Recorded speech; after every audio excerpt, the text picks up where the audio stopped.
Donc, je suis très heureux que nous puissions ce matin accueillir Jean-Pierre Farandou, qui est le président directeur général de la SNCF, Monsieur Fanichet, qui est président directeur général de SNCF Voyageurs, et Monsieur Frédéric Delorme, qui est président directeur général de Fret SNCF.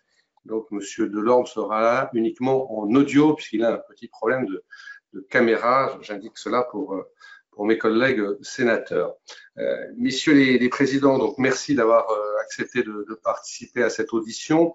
Nous avons auditionné la semaine dernière Jean-Baptiste Djebbari, secrétaire d'État au transport, avec lequel nous avons déjà eu l'occasion d'évoquer en partie la question des transports ferroviaires, mais nous souhaitions évidemment pouvoir aller plus avant et plus loin avec vous sur cette question qui évidemment nous préoccupe beaucoup et est au cœur des travaux de notre commission. Nous avons d'ailleurs installé un groupe de suivi avec des référents sur cette question et tout à l'heure vous aurez l'occasion d'entendre notamment Didier Mandelli qui vous interpellera sûrement sur un certain nombre de sujets. La situation sanitaire a évidemment conduit votre groupe à devoir s'adapter aussi rapidement que profondément. Vous avez dû diminuer de manière drastique l'offre de transport, non pas comme c'est en général le cas pour s'adapter à la demande, mais pour s'adapter à des nécessités impérieuses fixées par l'État en termes de sécurité sanitaire. Aujourd'hui, je crois que ce sont seulement 7% des TGV et 15% des TER qui circulent, mais le chiffre est encore plus réduit et quand on prend en compte le nombre de voyageurs, et je crois que vous nous l'indiquerez tout à l'heure. Sur la question du fret, vous avez dû continuer à assurer l'approvisionnement du pays et c'est pour ça que malgré la crise, d'ailleurs, le volume fret s'est maintenu à un niveau relativement important parce que je crois que ce sont 60% des trains prévus au plan de transport qui fonctionnent aujourd'hui en matière de fret. Alors, toutes ces modifications ont rendu nécessaire le fait que vous adaptiez profondément le mode de fonctionnement de votre entreprise, et vous nous en parlerez certainement, avec bien sûr la nécessité d'assurer la protection de vos salariés. Cette réorganisation, elle a aussi et peut-être surtout des répercussions économiques et financières qui sont importante pour votre groupe, pour le fret bien sûr, qui est déjà dans une situation dont on connaît tous la fragilité, mais au-delà, je crois, pour l'ensemble du groupe qui subit de plein fouet cette situation, qui après avoir subi les conséquences de la grève aujourd'hui subit les conséquences de cette pandémie. Et c'est vrai que nous sommes relativement inquiets par rapport à la situation du groupe, par rapport à ses résultats, par rapport à sa trajectoire financière, par rapport aussi aux investissements qu'il doit réaliser. Et Jean-Baptiste Djebbari disait lui-même qu'il y aurait sans doute à hiérarchiser les investissements qui sont prévus. Et vous imaginez les inquiétudes que l'on peut avoir, notamment sur l'avenir des petites lignes. Et on se pose aussi la question de savoir si dans ce contexte, dans ce climat, la question de l'ouverture à la concurrence n'est pas, si ce n'est remise en cause, en tout cas retardée ou en tout cas plus difficile que prévu à l'origine. Au-delà de ces sujets d'actualité, nous aimerions vous entendre, messieurs les présidents, sur l'après 11 mai, comment on remet en service des lignes qui ont été à l'arrêt pendant 2 mois en termes d'infrastructure, en termes de matériel notamment, et comment on fait en sorte que les gestes barrières, dont apparemment et très certainement il faudra continuer à mettre en œuvre pendant de longs mois, comment on met en œuvre ces gestes barrières dans les transports de voyageurs et avec quelles conséquences pour vous en termes d'organisation et en termes financiers. Voilà, Monsieur le Président Farandou, quelques éléments que je voulais mettre sur la table en début de cette audition. Donc, je vais bien sûr vous laisser la parole pour un propos liminaire et ensuite je donnerai la parole à mes collègues qui ont déjà fait savoir qu'ils souhaitaient vous interroger ainsi que les présidents de vos filiales. À vous, Monsieur Farandou. Très bien, merci Monsieur le Président Moret, merci beaucoup de m'accueillir en quelque sorte, hein, même par la vidéo auprès de votre commission. Je salue aussi bien sûr le rapporteur de la commission et tous les membres de la commission. Effectivement, j'ai prévu un petit propos introductif pour démarrer. Je suis accompagné aussi du président Fanichet, hein, qui est le président de SNCF Voyageurs, qui pourra peut-être développer les aspects que vous avez soulevés sur l'offre voyageur aujourd'hui et demain. Et puis aussi Frédéric Delorme, le président de notre SA Fret. Vous avez aussi souligné la question du fret qui est très présent pendant la crise. Pour autant, nous savons tous qu'il y a des sujets de fond qui se posent sur l'activité fret ferroviaire. Donc, ça peut être aussi intéressant qu'il soit capable de détailler et ses analyses et ses propositions. Mon premier propos, ça sera la réaction de la SNCF pendant la crise. Je crois que ce qui nous a guidés, c'est la mobilisation de l'entreprise publique au service des Français. Je crois que c'est dans ces conditions-là qu'on retrouve l'essence même de ce qu'est une grande entreprise de service public. Nous nous sommes mobilisés avec tous les cheminots à la fois pour assurer le service essentiel demandé par le pays, pour les voyageurs comme pour le fret. Nous avons bien sûr intégré les consignes de protection des Français, de protection sanitaire, et puis bien sûr en ayant toujours en tête la protection de mes salariés, de nos salariés, les cheminots, tout en étant en première ligne de la deuxième ligne. Pour aller faire tourner des trains, il faut sortir de chez soi. On a bien sûr des gens confinés, les gens des fonctions support sont en télétravail, mais on a aussi beaucoup de cheminots, plusieurs milliers de cheminots qui sortent dans les postes d'aiguillage, qui sortent dans les cabines de train, qui sortent dans les chantiers. On a aussi des chantiers qui se sont poursuivis, dans les ateliers de maintenance. Enfin, on a aussi toute cette force industrielle de la SNCF qui ne s'arrête pas arrêtée, qui ne s'arrête pas pendant cette grave crise. On a réagi très vite en mettant en place dès les premiers jours une task force, excusez-moi d'anglicisme, enfin une force de très haut niveau qui est en relation avec les pouvoirs publics, puisque nous avons, bien sûr, nous sommes inscrits dans les orientations données par les pouvoirs publics en matière sanitaire.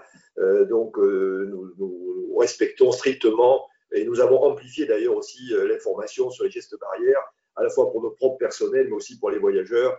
Nous avons diffusé beaucoup de messages dans les premiers jours où il fallait faire la promotion des gestes barrières, des gestes qui sauvent, j'allais dire, pendant cette période de virus. Le plan de transport a été considérablement abaissé progressivement. C'est une notion d'un peu de marche d'escalier que nous avons descendu au fur et à mesure que la situation sanitaire du pays se durcissait en quelque sorte. Et Christophe Fanichet d'ailleurs m'a aidé à organiser cette réduction de l'offre. Nous l'avons fait progressivement. Nous l'avons fait bien sûr en liaison avec les autorités organisatrices de mobilité, dont les régions en province et Île-de-France, mobilité en Île-de-France. On peut souligner la qualité des relations, je crois, qui se sont installées, des contacts fréquents, à la fois bien sûr région par région avec nos directions régionales, mais on peut aussi souligner aussi l'action de Franck Lacroix, qui est à la fois directeur des TER, mais aussi directeur général adjoint territoire. Nous avons eu le souci depuis le début d'avoir certes une approche centralisée de la crise pour coordonner l'action de la SNCF sur l'ensemble du territoire national, mais aussi d'avoir des relais locaux, des relais régionaux pour ajuster très finement notre offre et notre action région par région. Donc, je crois qu'on a à peu près réussi à le faire. Et on a en ce moment un cycle de réunions hebdomadaires avec les vice-présidents de transport, et j'ai moi-même pu appeler plusieurs fois des présidents de région pour ajuster nos visions respectives au fur et à mesure où nous avons progressivement calé cette offre qui est maintenant à peu près arrivée à une espèce d'étiage. Donc, on le rappelle, l'offre TGV est très très basse. On n'a que 40 TGV par jour qui circulent, alors que d'habitude, c'est entre 600 et 700. Donc, on voit une offre TGV considérablement réduite, ce qui est logique par rapport au confinement. Le confinement et à la demande des pouvoirs publics que les gens ne se déplacent pas partout dans le territoire. Donc, il y a une grande cohérence par rapport à cette offre minimale, mais elle est toujours là, parce que je crois que c'est important d'assurer le lien territorial au plan national. Il peut y avoir aussi quelques personnes qui ont besoin peut-être d'aller aider leurs parents en situation de santé peut-être précaire à l'autre bout du pays. Donc, j'ai tenu, les pouvoirs publics en ont été d'accord à maintenir un flux minimal d'offres TGV dans le pays. Ensuite, sur les TER, on est autour de 15%, comme vous l'avez dit, Président. Donc, c'est vraiment une logique domicile-travail essentiellement. Donc, ça fonctionne. Et sur l'Île-de-France, c'est pareil. On est à peu près à 20-25% d'offres en Île-de-France selon les lignes. C'est là où le nombre de personnes à transporter est la plus importante, puisqu'on a beaucoup de centres névralgiques qui sont en région Île-de-France. Et au-delà des soignants, bien évidemment, qui sont le cœur de cible. Et nous avons d'ailleurs ajusté les horaires ou des trains ou des cars que parfois nous avons mis en complément. Nous avons vraiment centré sur les besoins premiers des personnels soignants, dans les hôpitaux en particulier, avec des prises de service décalées. Mais on n'oublie pas les soldats de la deuxième ligne, dont nous faisons partie en quelque sorte, avec tous ces personnels dont nous avons besoin pour assurer le fonctionnement de notre pays. Sur le fret, je pense que Frédéric y reviendra, nous avons fait davantage. Le fret, nous avons à peu près 60 ou 65% des trains de fret qui circulent par rapport à une offre habituelle. Donc, cette notion il y a d'abord les trains vitaux, vraiment absolument vitaux au fonctionnement stratégique du pays. Ça peut être des carburants, par exemple, dont on a besoin. Ça peut être du chlore pour les traitements des eaux. Et c'est tout l'alimentaire, bien sûr, aussi. Mais on a eu aussi le souci de favoriser le maintien de l'activité économique du pays.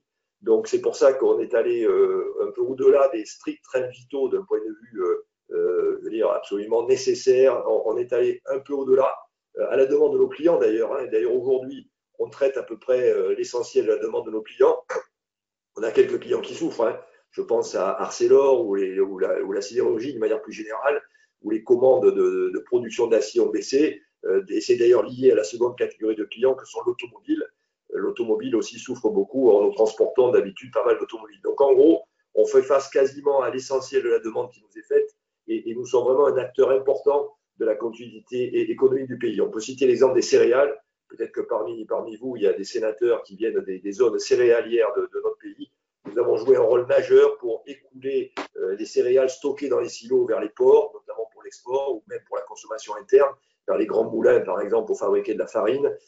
Il est important de vider les silos, sinon quand la récolte arrive, les céréaliers ne savent plus où mettre la récolte. Donc, c'est absolument vital d'écouler les stocks dans les silos et vraiment, je pense que nous avons été exemplaires.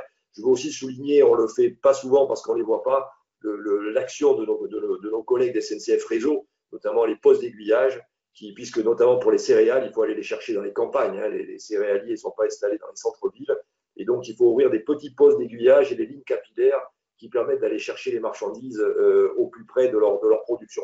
Donc, le fret démontre qu'il est un acteur majeur de l'économie du pays. Et j'allais dire, c'est particulièrement dans les périodes compliquées que les choses peut-être se voient davantage. Un point que vous avez soulevé aussi, c'est la protection sanitaire de nos personnels. Bien sûr, ça nous a guidés. Bien évidemment, les mesures, on voit, elles ont été prises dans le temps. L'application stricte des gestes barrières. Nous avons rédigé des fiches métiers. Nous avons revu les fiches métiers normales, entre guillemets, pour les adapter aux circonstances sanitaires du Covid-19. Nous avons aussi eu le courage de fermer des services, notamment qui n'étaient pas indispensables. Je pense aux services de vente au guichet, parce que là, justement, on avait, au fil du temps, enlevé les hygiaphones. Les fameux hygiaphones étaient bien sûr enlevés depuis des années. Donc, il n'y avait pas de barrière physique entre nos personnels de vente et la clientèle. Donc, il nous est apparu plus sûr, finalement, et pour les clients et pour nos salariés, d'arrêter la vente au guichet. Sur le contrôle des trains, c'est pareil. Nous avons recentré l'action des contrôleurs sur leur action de sécurité indispensable à la mise en circulation des trains. Voilà quelques exemples où nous avons pris des décisions un peu radicales pour moins exposer nos personnels. Et quand on le combine, bien sûr, avec la réduction drastique de l'offre, on voit bien ça a eu pour effet d'exposer moins de cheminots au risque sanitaire. Sur l'usage des masques, je pense que c'est peut-être un sujet sur lequel on reviendra. Peut-être pour rappeler, alors c'est des choses qui ne sont pas connues, on n'a pas fait trop de publicité là-dessus. Nous avions, la SNCF, un stock de précaution. Contrairement peut-être à d'autres entreprises, la SNCF était plus fourmi que cigale et nous avions constitué un stock stratégique de masques. Bien sûr, ce stock stratégique de masques a été mis sous contrôle de l'État dès le début de la crise. Nous l'avons conservé physiquement, mais avec un contrôle strict de l'État. L'État nous a demandé quand même de donner tous les masques FFP2 que nous avions plus d'une centaine de milliers. Nous les avons donnés à l'État pour que l'État puisse approvisionner les hôpitaux. Donc ça, les masques FFP2 de la SNCF sont partis très vite dans le circuit, et on peut le comprendre bien évidemment, des masques à destination des soignants. Et nous avons gardé un stock de masques chirurgicaux à disposition. Entre parenthèses, d'ailleurs, nous avons donné une partie de ces masques à la RATP, qui avait peut-être pas eu la même précaution que nous en se dotant de masques, nous on en avait. Et depuis le début, nous avons une utilisation sous contrôle de l'État et sous validation de l'État, ténue au départ, que nous avons un peu amplifiée au fil du temps sur les masques. Nous avons dû gérer bien sûr le risque pour les personnels en contact avec les clients, qui ont été soumis d'abord au risque sanitaire et puis quand même aux médias hein, qui ont installé le risque très important autour de ce virus. Donc, il fallait les sécuriser en quelque sorte.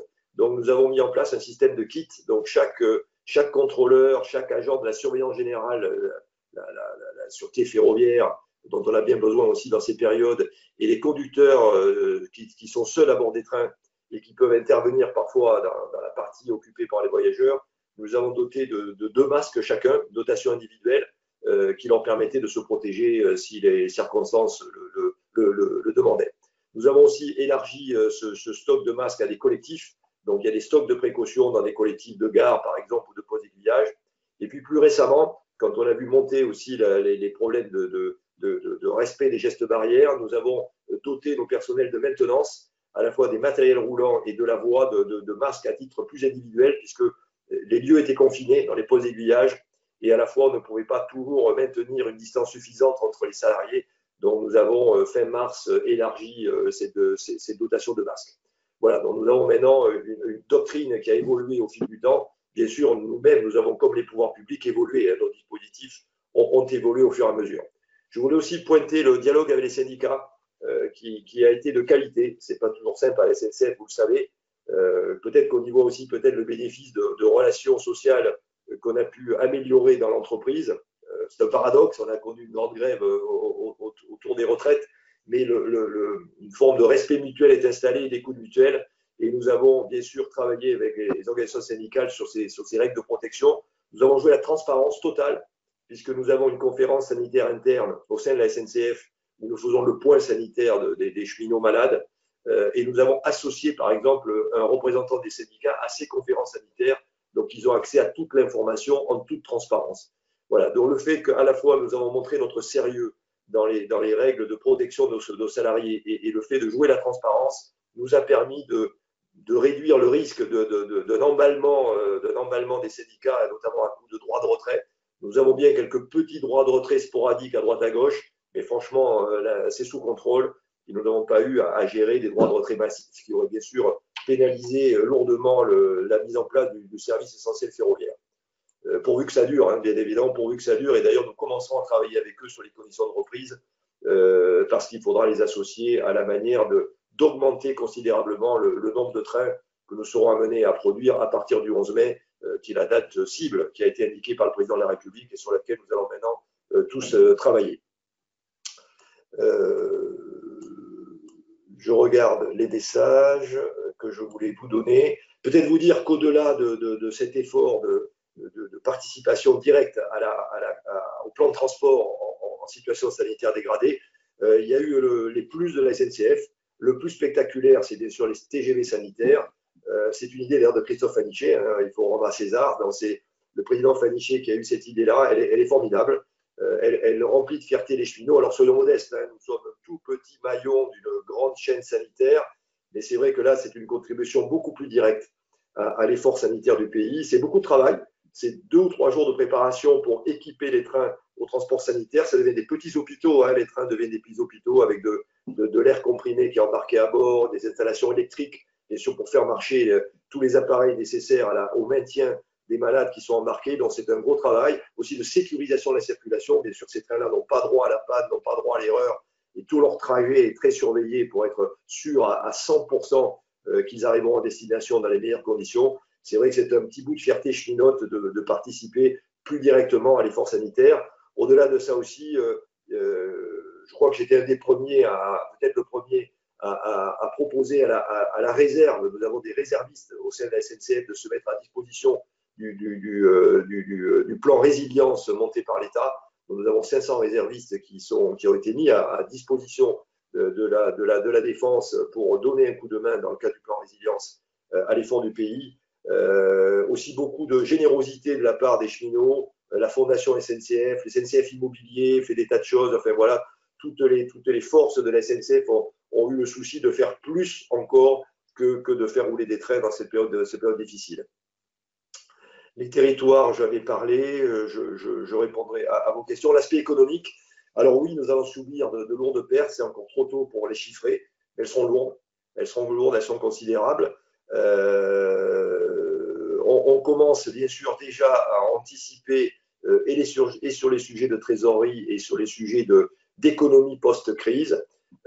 Sur la trésorerie, la SNCF est solide. Hein, nous avons des lignes de trésorerie court terme, donc nous sommes une entreprise solide. Bon, pour autant, nous devons faire attention à ces sujets de trésorerie, sans panique, hein, sans crainte excessive. La SNCF tiendra, je rassure tout le monde. Nous paierons les salaires, nous paierons nos fournisseurs. Nous faisons d'ailleurs attention aux petites entreprises, nous faisons attention à ne pas jouer avec les délais de paiement pour tous nos fournisseurs en général, mais sur les petites entreprises en particulier.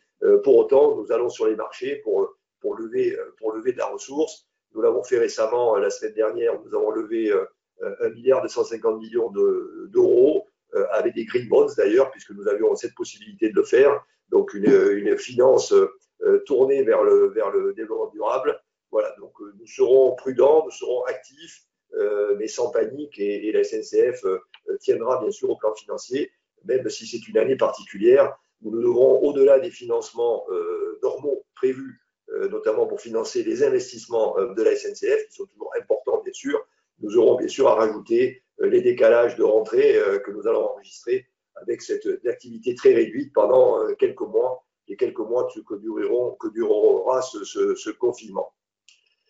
Le fret, je vais vite puisque Frédéric Delorme peut-être développera ou répondra à vos questions. Bon, le fret, c'est un souci de préoccupation économique. On savait que la situation du fret est compliquée. Une société anonyme a été créée en début d'année dans le cadre de la nouvelle SNCF. Elle est dotée de fonds propres, de 170 millions d'euros de fonds propres.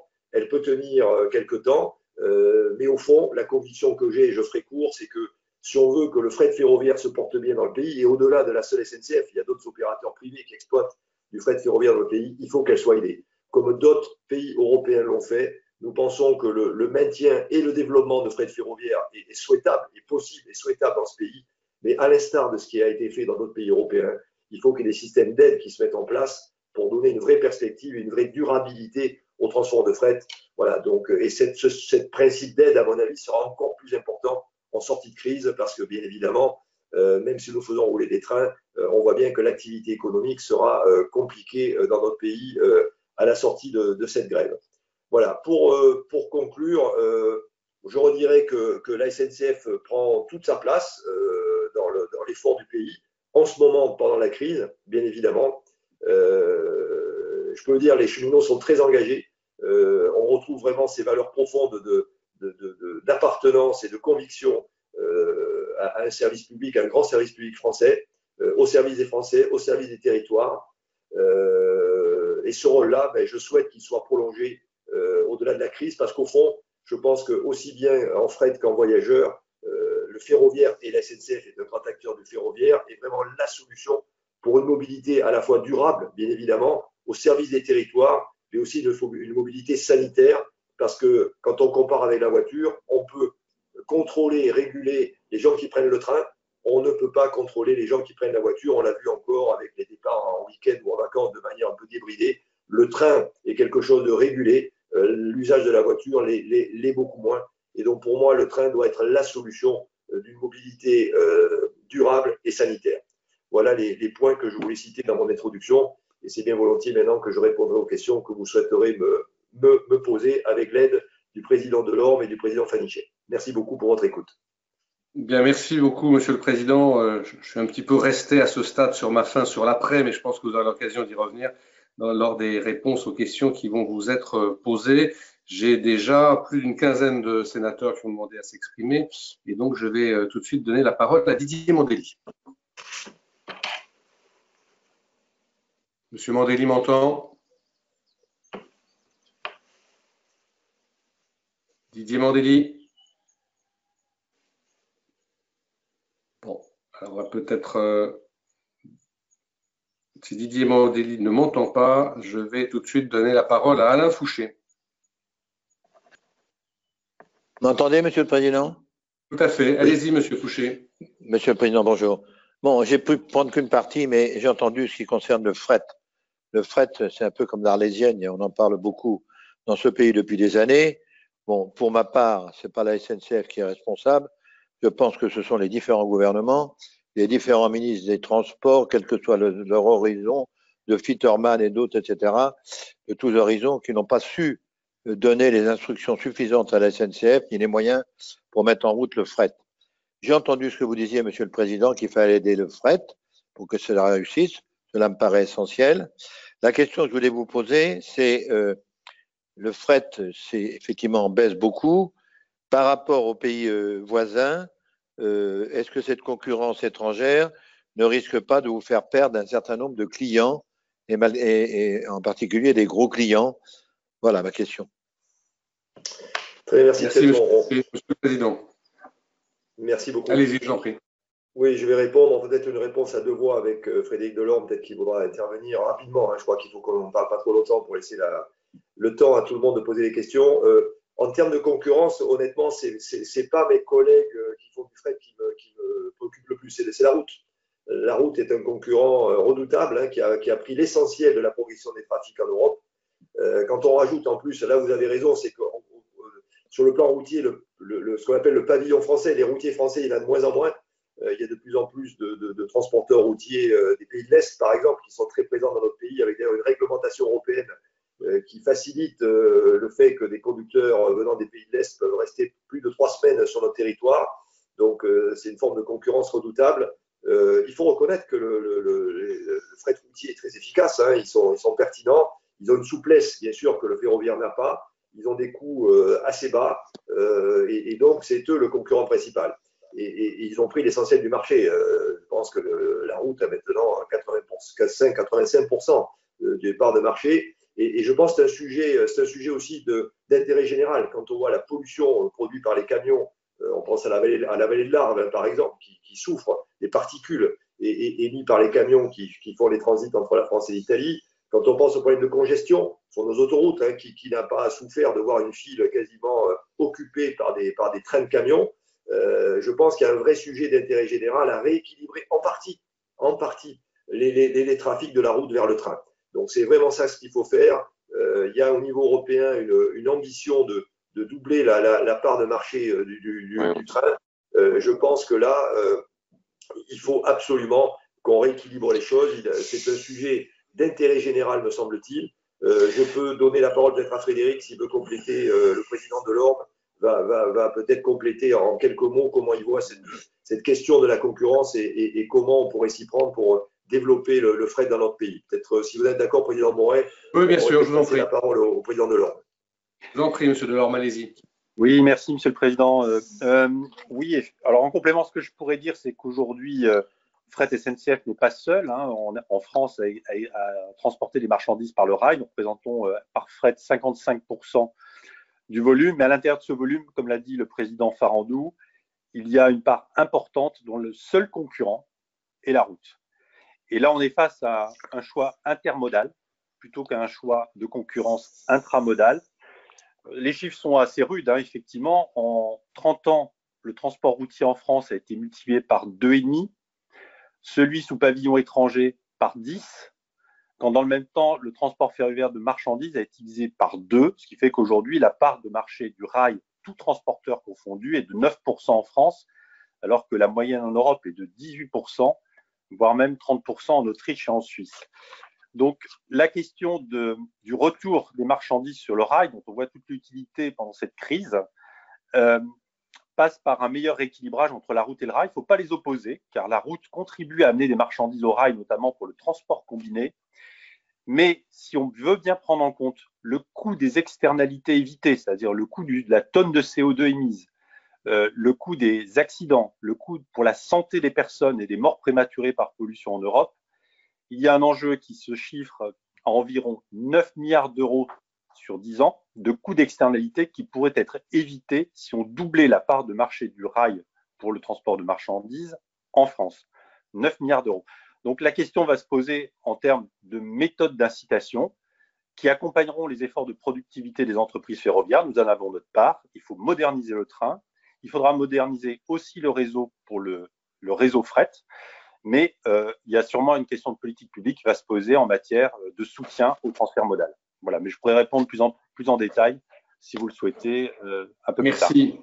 Merci. Je crois qu'on va pouvoir donner la parole cette fois à Didier Mandelli. Didier Mandelli. Monsieur Mandelli, Il semblait qu'on les retrouvait. La connexion avec la Vendée n'est pas satisfaisante apparemment. Bon, Frédéric Marchand. Oui, bonjour Monsieur le Président, bonjour Messieurs les Présidents. La connexion avec le Nord est meilleure, mais c'est normal puisque nous avons à Hélène, n'est-ce pas Monsieur le Président Farandou, un excellent technicentre que nous avions inauguré ensemble. Alors justement, s'agissant des technicentres… Vous n'avez pas annoncé la page de publicité, hein, Monsieur Marchand. Bah, si, quand même, profitons-en, puisque vous pouvez très bien, allez-y. Micro pour me couper la parole. Non, simplement, Monsieur le Président Farandou, puisqu'on évoque les technicentres, peut-être un focus sur l'activité aujourd'hui dans ces technicentres qui sont des outils d'excellence pour la SNCF. Un deuxième sujet qui va recouper ce qui a été dit par mon collègue Fouchier sur le fret, puisque nous avons eu ce matin avec Didier Mandelli une audition de l'AFRA, où on voit bien qu'effectivement, s'agissant du fret, bon nombre d'interlocuteurs évoquent la nécessité de mettre en place un véritable plan Marshall du fret, puisqu'on se rend compte aujourd'hui de la nécessité en cette période et sans doute de la nécessité demain, ça a été dit, et que ça recoupe aussi finalement les conclusions quand on écoute ce qui est dit par les membres de la Convention citoyenne pour le climat, de différents think tanks. Finalement, l'avenir est au mode de transport alternatif et notamment au rail. Donc, avec notamment, vous l'avez dit, une nécessité de porter des financements publics en termes de rénovation de manière un peu plus conséquente. Et alors, un dernier sujet qui m'intéresse très égoïstement, puisque pour allier Lille à Paris, j'utilise régulièrement le train. S'agissant du jour d'après, en matière de mesures de distanciation sociale dans un wagon, comment envisagez-vous aussi les choses, puisque je pense qu'il y aura toujours une appréhension de la part de celles et ceux qui vont monter dans le train. Merci beaucoup. Donc, merci d'avoir évoqué le jour d'après, sur lequel effectivement j'aimerais bien qu'on puisse entendre le président Farandou. Très bien, merci. Écoutez, c'est bien volontiers que je vais répondre à vos questions. Et c'est vrai qu'on s'était croisés à Hélène dans un magnifique atelier tout neuf qui symbolise le renouveau de la SNCF dans le Nord et le caractère industriel de la SNCF qui est parfois moins connu et moins visible. Les grands ateliers sont absolument nécessaires, bien sûr, à la capacité de remonter le plan de transport. On a un sujet de maintenance du parc, le parc TGV en particulier. Quand je vous disais qu'il n'y a que 7% des TGV qui roulent, ça veut dire qu'il y a énormément de rames TGV qui sont garées. On a eu le souci sous d'ailleurs la supervision du président Fanichet, on a eu le souci de les garer, on appelle ça garer de bon état. C'est-à-dire qu'on a un certain nombre de mesures, de précautions que nous prenons quand nous les immobilisons, pour rendre leur réutilisation plus facile. Voilà, donc tout ça a été fait en bon ordre. Hein, on a fait très attention à être précautionneux avec l'état de nos rames TGV. Et c'est vrai que par rapport à la perspective indiquée par le président de la République du 11 mai, nous allons accroître la maintenance des rames. Nous allons nous préparer à redémarrer l'exploitation. Et c'est peut-être le premier métier que nous allons réintensifier, eh bien c'est la maintenance. Donc nous allons préparer les conditions dans lesquelles nous allons rappeler davantage de cheminots dans les ateliers pour faire des opérations de maintenance qui ont été mises de côté. On a fait que la maintenance strictement nécessaire. Il y a des opérations plus importantes qu'il faut faire. Il y a aussi des opérations d'ailleurs de préparation des conditions d'exploitation l'été. Hein. On a aussi un centre d'intervention qui doit être fait sur les matériels pour non seulement relancer notre offre à partir de la mi-mai, nous l'espérons, et puis progressivement se préparer à une offre normale que nous situons plutôt au début de l'été. Je termine ce jour d'après d'ailleurs et je reviendrai sur le fret ensuite. Alors le jour d'après, nous le préparons, bien sûr. Il y a la première idée, c'est qu'il sera progressif, parce que le jour d'après sera progressif. Donc en matière de TGV, nous allons avoir une remontée progressive de l'offre qui cherchera d'ailleurs à coller à la demande. Donc nous allons essayer d'estimer quelle sera la demande à partir, quand nous y verrons plus clair sur les consignes sanitaires que le gouvernement mettra en place pour le déconfinement partiel ou le confinement allégé, on y met les mots qu'on veut, à partir du 11 mai, puisque pour le moment c'est le 11 mai qui est la date cible. Nous allons caler l'offre que nous mettrons en place. Ça nous permettra aussi de rôder le retour, la relance de la machine industrielle de la SNCF, dont nous aurons une reprise progressive, avec peut-être par rapport à l'offre actuelle, un doublement à peu près de l'offre dans les premières semaines. Ensuite, un autre palier autour d'un TGV sur 2 pendant un mois environ. Et puis, on espère arriver à 100% des TGV au début de l'été. En tout cas, c'est le plan de route que nous nous fixons. C'est une première estimation pour nous organiser. nous adapterons ces marches d'escalier par le haut ce coup-ci en fonction de la réalité de la demande et de la rigueur des consignes sanitaires. Sur les consignes sanitaires, alors d'abord, nous les appliquerons très strictement. C'est vrai qu'aujourd'hui, dans les TGV qui roulent, nous appliquons la distanciation sanitaire en mettant au maximum un passager sur 2 dans les TGV. Donc ça, nous appliquons ça avec les règles de réservation. Nous nous interrogeons sur la poursuite de cette règle. Pourquoi? Parce que d'abord, elle est très handicapante au niveau capacitaire. On se prive de la moitié des capacités, donc c'est quand même très pénalisant en matière d'efficacité du plan de transport que nous proposons. Et puis deuxièmement, je crois qu'il faut être clair, la dimension économique aussi doit commencer à rentrer dans nos préoccupations. Et vous savez que le point mort de rentabilité d'un TGV, c'est environ 60% d'occupation. Ça veut dire que tant qu'on n'est pas à 60% d'occupation, nous perdons de l'argent à chaque TGV qui circule.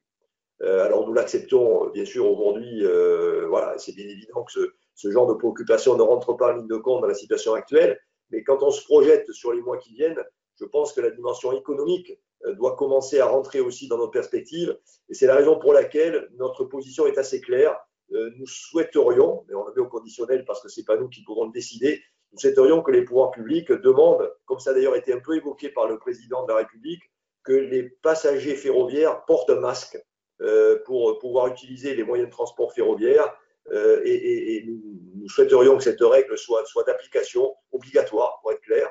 Donc il faut porter un masque pour prendre le train, à la fois dans les TGV d'ailleurs comme pour les transports de la vie quotidienne, où il est encore plus dur de maintenir la règle de distanciation, et que dès lors, si le masque est obligatoire, nous pensons, alors il faudra un avis médical pour le confirmer, nous pensons que dans ce cas-là, nous pourrions lever la règle de distanciation et donc revenir à une occupation plus classique de nos TGV. Voilà, ça c'est pour le jour d'après. En tout cas, en termes de modalités.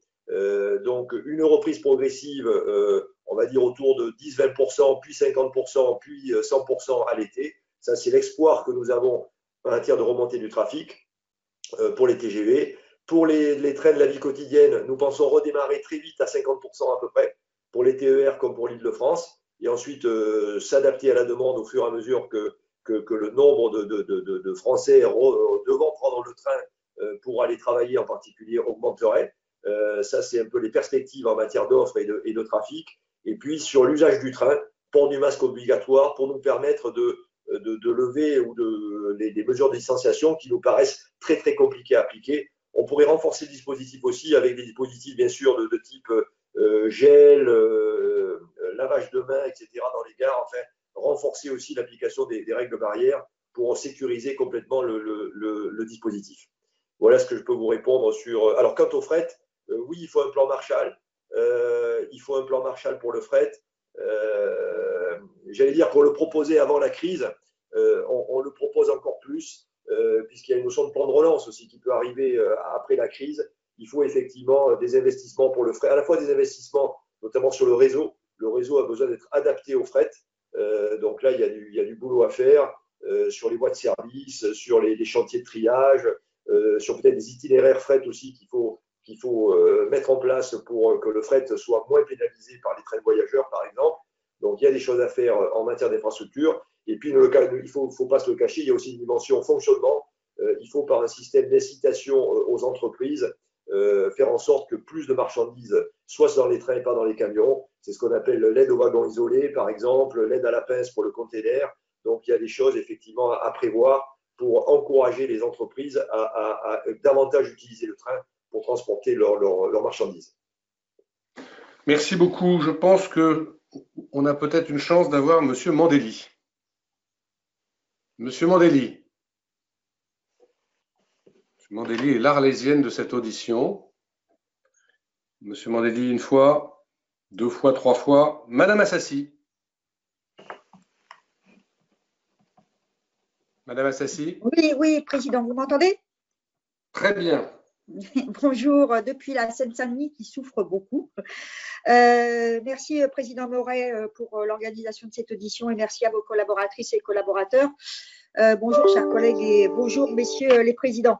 En premier lieu, je veux moi aussi saluer le sens des responsabilités des cheminots dans tous les corps, leurs corps de métier dans cette épreuve que notre pays traverse. J'ai 3 questions, mais rapides, hein, que je projette moi aussi dans la sortie progressive du confinement dès le 11 mai, comme l'a annoncé le président de la République. La première était relative aux questions sanitaires, mais le président Farandou a répondu pour une bonne partie aux questions que j'avais, donc je n'y reviens pas. Je voudrais insister sur le fret. Vous savez, président Moret, que c'est un sujet qui me préoccupe beaucoup.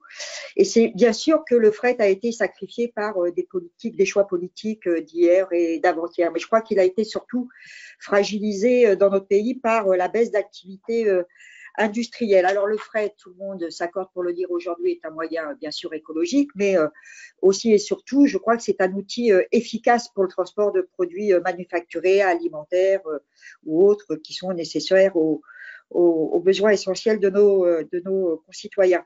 Je suis ravie, Monsieur le Président Farandou, de vous entendre parler de plan Marshall pour le fret. Je crois que c'est une nécessité absolue aujourd'hui pour un pays comme le nôtre, et la crise a révélé effectivement que cette activité devrait être parmi les activités essentielles dans notre pays. Donc j'avais des questions précises, mais est-ce qu'il y a des dispositions qui sont prévues pour sécuriser et donc relancer au plus vite cette activité? Vous y avez répondu en partie. Dernière question, c'est à propos des infrastructures. Est-ce qu'il y a des assurances que les lignes qui sont actuellement fermées car non circulées vont pouvoir, dans le processus de sortie du confinement, être réouvertes? Et quel est le plan pour l'entretien de ces lignes ainsi que pour la maintenance qui n'a pas été effectuée sur les autres lignes, et ce depuis plusieurs semaines? Voilà, je vous remercie. Merci Madame Assassi. Monsieur le Président Farandou. Très bien, donc je vais reprendre la question sur les infrastructures. Oui, alors d'abord, toutes les lignes seront réouvertes. Bien évidemment, le réseau reprendra sur l'ensemble des lignes. Ça, c'est clair, il ne faut pas qu'il y ait de doute là-dessus. Ceci étant posé, oui, c'est compliqué de faire de la maintenance et des travaux pendant cette période. Alors, nous en faisons. Nous n'avons jamais arrêté d'en faire, mais nous en faisons moins, bien évidemment. Et nous avons une forme de logique de priorité aussi, parce que vous avez peut-être suivi, le débat est arrivé notamment avec les entreprises auxquelles nous sous-traitons les travaux. Donc, on a vu que tout ce qui est BTP, ça a été compliqué. Il y a eu une espèce de crise interne au BTP parce qu'on a constaté que les entreprises des BTP arrêtaient leur activité il y a quelques semaines. Une fois qu'on a arrêté, c'est toujours compliqué de reprendre. Dans la priorisation que nous avons, c'est d'abord la maintenance nécessaire à l'exploitation. Voilà, donc ça, nous en faisons et nous allons intensifier autant qu'on le peut pour être sûr que, par exemple, au 11 mai, nous soyons capables de reprendre la circulation des trains. Donc, il est important que tout ce que la maintenance directement liée à l'exploitation des trains soit assurée.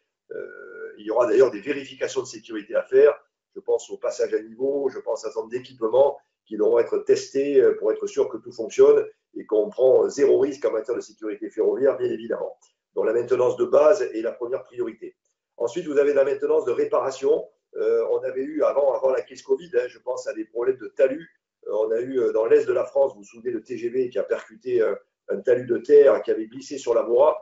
Heureusement, pas de mort après cet accident, mais des blessés, mais pas de mort. Bon, il faut absolument qu'on retravaille sur les talus, puisque c'est un élément indispensable à la sécurité ferroviaire, dont les travaux et de réparation et de consolidation devront être menés et conduits pour être sûr qu'on peut relancer les trains sans risque. On a eu aussi un problème de talus important en Ile-de-France, du côté de Sèvres. Là, aujourd'hui, vous avez des maisons qui sont quasiment en surplomb au-dessus du vide. Il faut absolument qu'on sécurise ces talus. Donc ça fait partie des réparations, ce que j'appelle les travaux de réparation, indispensables à la remise en circulation en sécurité de nos trains. Ensuite, vous avez des travaux, alors les travaux des projets de développement. Là, je ne vous cache pas qu'il y aura une forme de revisite et de priorisation. Il est à peu près certain que les 2 ou 3 mois où nous aurons dû arrêter les travaux vont poser à l'évidence des problèmes de planning. On ne pourra pas les rattraper et peut-être même ces 3 mois vont s'aggraver. Vous savez, parce que quand on fait des travaux ferroviaires, vous avez des fenêtres de tir, des interruptions pendant les grands week-ends, des choses comme ça. Donc je pense que nous allons avoir un sujet de reprogrammation et de planification des grands travaux. avec des retards par rapport aux dates prévues, et dont la question de la priorisation devra se poser avec les donneurs d'ordre, que le donneur d'ordre soit l'État ou les régions. Enfin, on aura un sujet de priorisation et peut-être un sujet de financement. Là, on en revient aussi à la dimension économique. Il faudra revisiter l'ensemble des grands projets pour voir comment on les planifie et comment on les finance et comment on les priorise. Voilà, donc ça, c'est un sujet important. Je n'ai pas encore la réponse, mais il est devant nous et il faudra qu'on le traite, à l'évidence. Merci, Monsieur le Président. Je retiens votre proposition que nous organisions une réunion sur la question des risques avec l'ensemble des membres de la Commission. Ça pourrait évidemment se tenir à huis clos par rapport aux questions de confidentialité que vous évoquiez fort justement. Il paraîtrait que Monsieur Mandelli ait changé de support informatique et qu'on puisse peut-être l'entendre. J'espère. Monsieur Mandelli, vous m'entendez ? On vous entend et on apprécie de vous entendre. Vous êtes fait désirer. Donc, je vous laisse la parole. Problème technique, incompréhensible pour ce qui me concerne. Merci, Président. Bonjour à tous mes collègues. Bonjour, Monsieur le Président. Donc, j'avais un certain nombre de questions. Vous les avez en partie abordées ou apporté des réponses d'ores et déjà dans votre intervention et puis au travers des questions de mes collègues. Ma première question, elle porte sur le transport conventionné. Vous avez fait état des relations avec les AOM et les régions en particulier. Ce qui m'intéresserait, c'est de savoir quel est l'état des discussions à ce jour, et notamment sur la question de la sécurisation juridique des éventuels avenants, s'agissant d'appels d'offres. Et puis, je voulais savoir également si des modifications de tarification des péages prévus dans les projets de documents de référence de réseau sont envisagés à ce stade. Sur le fret, vous avez en grande partie répondu. Sur la reprise des activités de transport de voyageurs, vous avez détaillé un certain nombre de points. Ma question, elle porte surtout sur l'hypothèse d'un déconfinement par région. Et dans ce cas, la difficulté sera d'organiser les TGV, qui est quand même le fer de lance, et notamment sur le plan financier essentiel à la SNCF. Est-ce que vous avez d'ores et déjà travaillé en lien avec le gouvernement sur des hypothèses de déconfinement régional, et auquel cas l'adaptation du réseau TGV sera sans doute compliqué.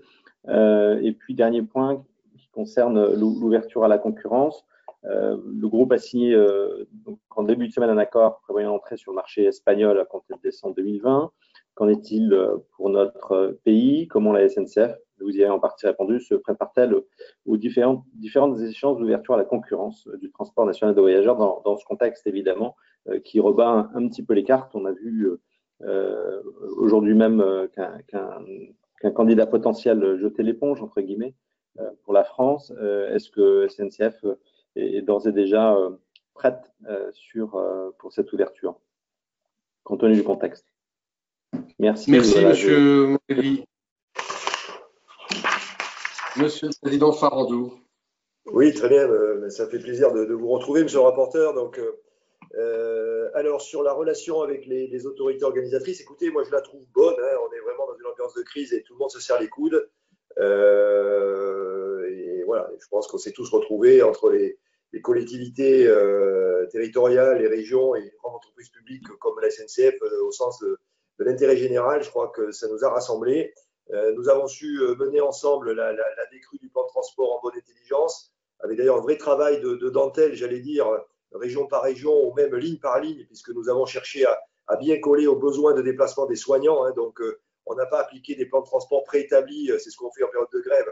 Là, on a vraiment fait du sur-mesure dans chaque territoire, sur chaque ligne, pour être sûr que nous étions capables d'amener les personnels dans les hôpitaux, en particulier desservis par ces lignes. Donc, un vrai travail de collaboration très précise avec les régions sur le sujet de l'offre. Sur le sujet contractuel, on s'en parle bien évidemment, mais on n'est pas rentré encore dans une discussion de nature juridique ou contractuelle trop serrée.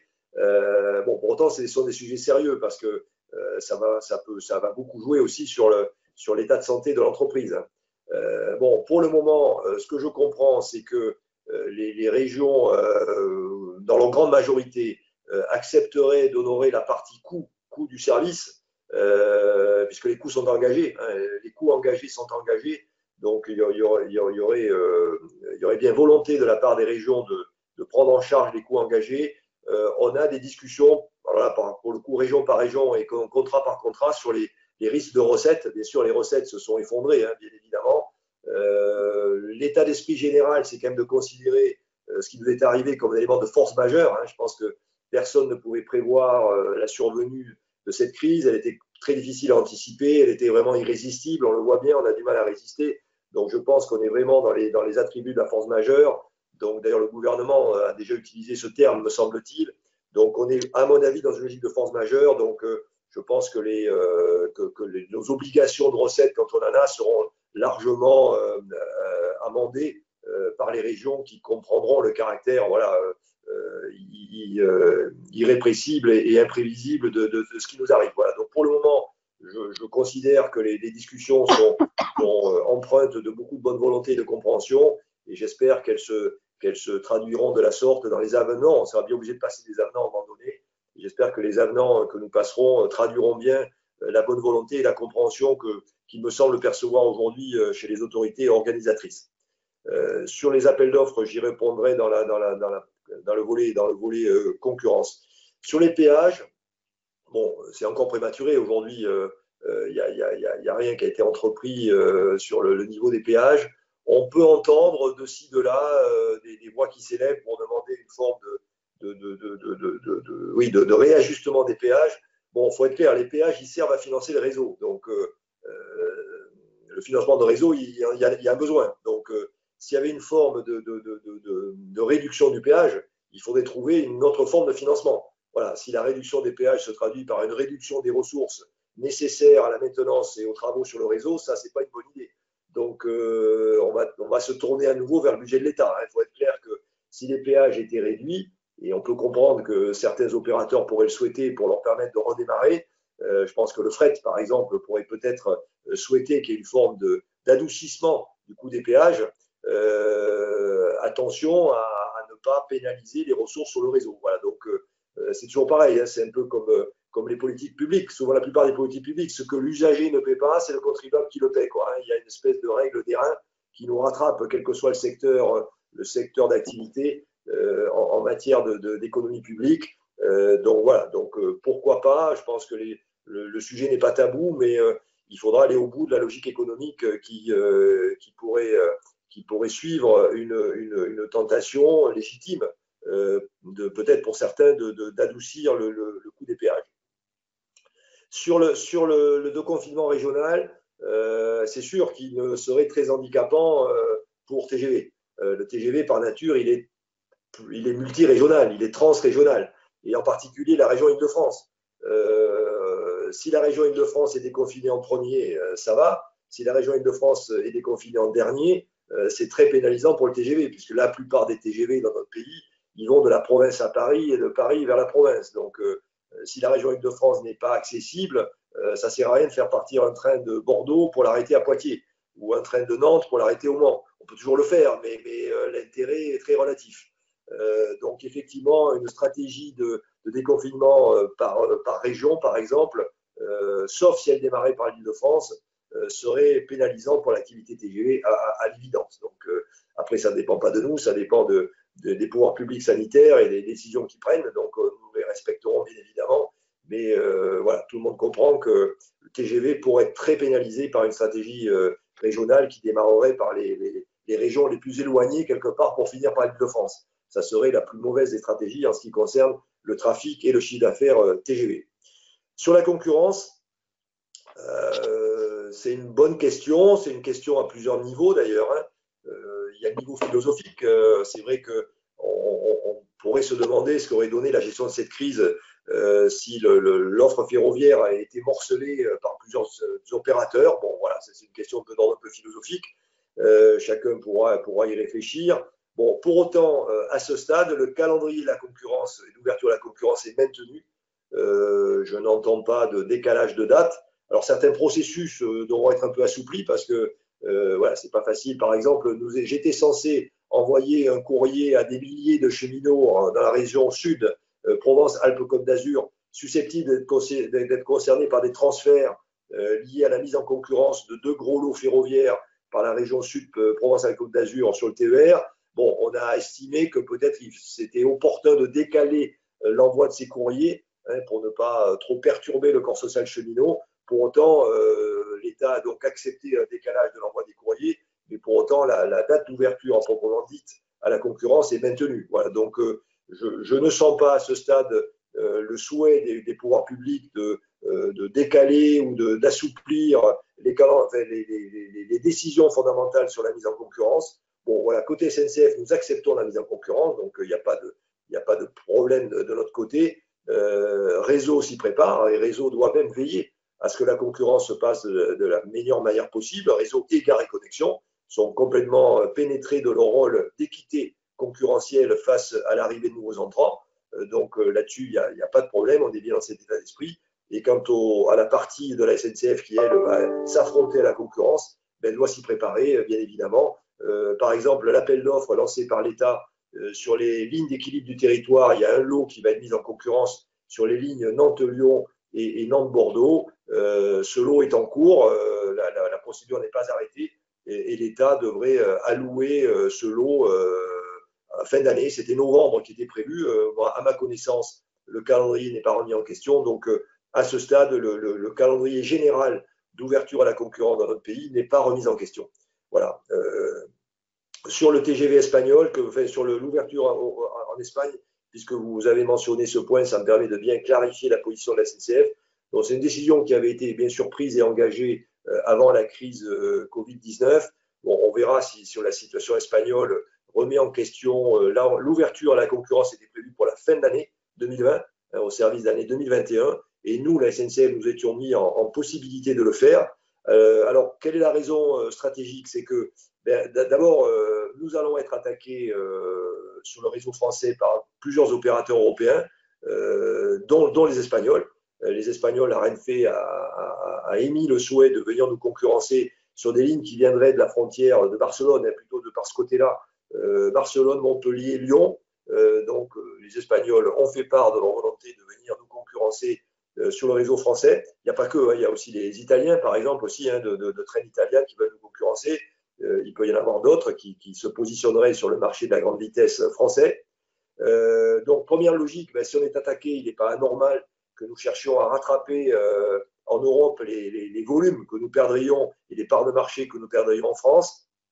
Deuxièmement, le réseau espagnol s'y prête parce le réseau ferroviaire espagnol est assez peu circulé.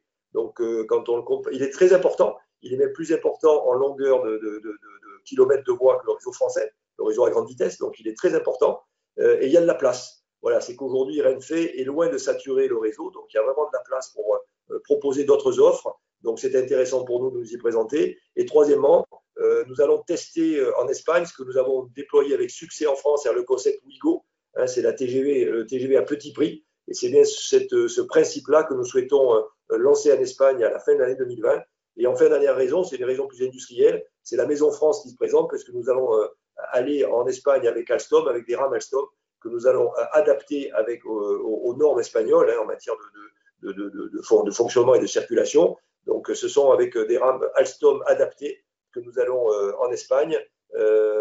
Et donc, ça fait quelque part d'ailleurs du chiffre d'affaires industriel pour Alstom, l'adaptation de ces rames. Voilà, donc voilà l'essence de ce projet espagnol qui illustre que oui, nous allons rentrer dans l'ère de la concurrence et selon moi, la crise du virus ne va pas arrêter la tectonique des plaques et la concurrence va bien se déployer en France et en Europe avec des premiers effets dès cette année, dès la fin de cette année. Merci, M. Farandou. Je vais donner la parole à Marta de Cidrac. Bonjour tout le monde. Est-ce que vous m'entendez? Très bien. Est-ce que vous m'entendez? Oui, très bien. Oui. Merci beaucoup, Monsieur le Président. Mes chers collègues, bonjour. Monsieur Farandou, bonjour. Il y a quelques jours, le Président de la République a annoncé un début progressif de déconfinement à partir du 11 mai. J'ai cru comprendre au détour de vos réponses déjà faites que vous aviez une préférence peut-être pour un déconfinement qui commencerait en région Île-de-France. Bien évidemment, nous sommes tous conscients qu'il ne s'agira pas de baisser la garde, qu'il faudra être extrêmement rigoureux, que ce soit sur le port des masques, le lavage des mains, le respect des distances, tout cela a été rappelé, et tout cela pour nous éviter tous collectivement une deuxième vague. Dans ces conditions, Monsieur Farandou, comment comptez-vous organiser réellement ce retour de dizaines de milliers de salariés en Île-de-France, puisque je rappelle quand même qu'en temps normal, on parle de 5 millions d'usagers au quotidien. Et donc, comment comptez-vous allier véritablement cette surpopulation éventuelle dans des trains avec tous les gestes barrières qui vont de toute façon perdurer et s'imposer à nous pour que justement nous évitions cette deuxième vague? Et si vous permettez une deuxième petite question, c'est celle qui concerne les tarifs, puisque le mois de mai sera partiellement amputé.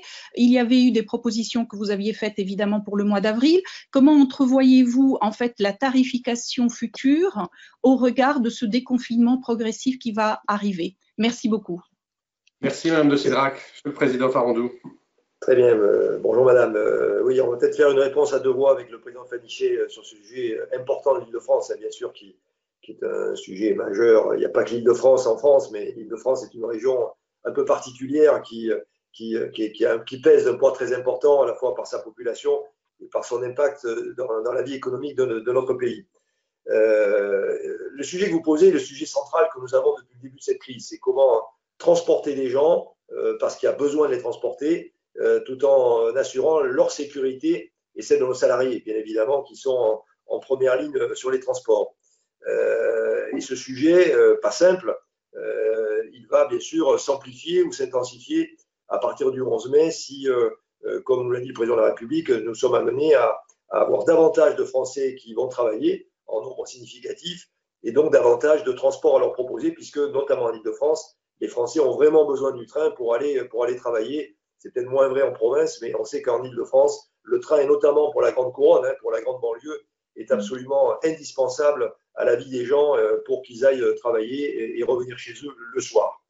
Idem d'ailleurs pour les écoles et les lycées.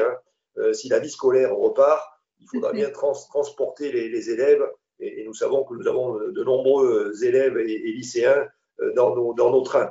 Voilà, donc c'est un vrai sujet qui se pose. Alors, on a encore 4 semaines pour préciser les choses, donc on y travaille d'arrache-pied. Les grands principes. Les grands principes sont respect des gestes barrières, bien évidemment, absolument clé. Sur la distanciation, il y a une difficulté. Je l'ai déjà énoncé dans une première réponse. Nous pensons qu'il ne sera pas possible. Je vais donner un chiffre, par exemple. Pour maintenir la distanciation à 1 mètre ou 1,5 mètre entre les passagers dans les trains d'Île-de-France, en mettant 100% de notre offre habituelle, nous ne pourrions transporter que 20% du trafic habituel. Voilà, donc si on nous impose de mettre 1 mètre ou 1,5 mètre entre chaque passager, avec 100% des trains, on ne transporte que 20% de ce qu'on transporte d'habitude. Voilà, ça donne le problème. Donc ça ne marche pas. Ça marche pas. Si on dit qu'environ 50% des Français, estimation, seraient déconfinés, on n'y arrive pas. Voilà, il faut être clair. Bon. Donc comment on fait pour lever cette difficulté? Je pense que c'est le port du masque. Il faut vraiment que le port du masque soit obligatoire pour prendre les transports en commun ou prendre les transports ferroviaires, puisque ce que je dis là vaut aussi pour le TGV. Donc ça n'a pas encore été dit par les pouvoirs publics. La perspective a été tracée par le Président de la République. Pour le moment, j'allais dire dans les décrets d'application, en tout cas dans la traduction concrète, ce n'est pas encore mis en place, mais c'est la demande de la SNCF, c'est la demande que formule la SNCF au pouvoir public. En tout cas, c'est selon nous la seule manière de pouvoir transporter plus de monde dans nos trains et d'être à la hauteur de la demande qui va s'exprimer, notamment en Île-de-France. Voilà, donc là, il y a un sujet majeur, voilà, c'est un sujet qui est mis sur la table, avec quand on tire la pelote, bien sûr, ça tire la pelote des masques. Comment les gens font pour avoir des masques, etc. Mais en tout cas, en matière de transport collectif, c'est la même chose pour la RATP, d'ailleurs, au passage. Je ne veux pas répondre à la place de ma collègue de la RATP ou de mes collègues d'Optil, des bus de la Grande Couronne, mais je pense qu'on est tous confrontés au même sujet. Donc pour nous, la réponse, c'est le port du masque obligatoire pour utiliser les transports en commun, ferroviaires et TGV.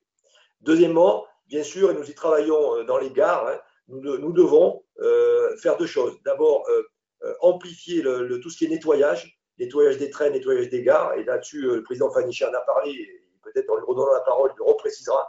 Nous le faisons aujourd'hui, bien évidemment, mais nous devons encore plus nettoyer, puisqu'il y aura plus de monde quelque part. Il y a une logique à nettoyer davantage, puisqu'il y a plus de monde. Quitte d'ailleurs à laisser les rames en gare terminus le temps nécessaire de les nettoyer, et d'ailleurs à pénaliser la rotation des rames, mais tant pis, s'il faut le faire, nous le ferons. Les gares, c'est pareil, il faut beaucoup plus de nettoyage régulier dans les gares.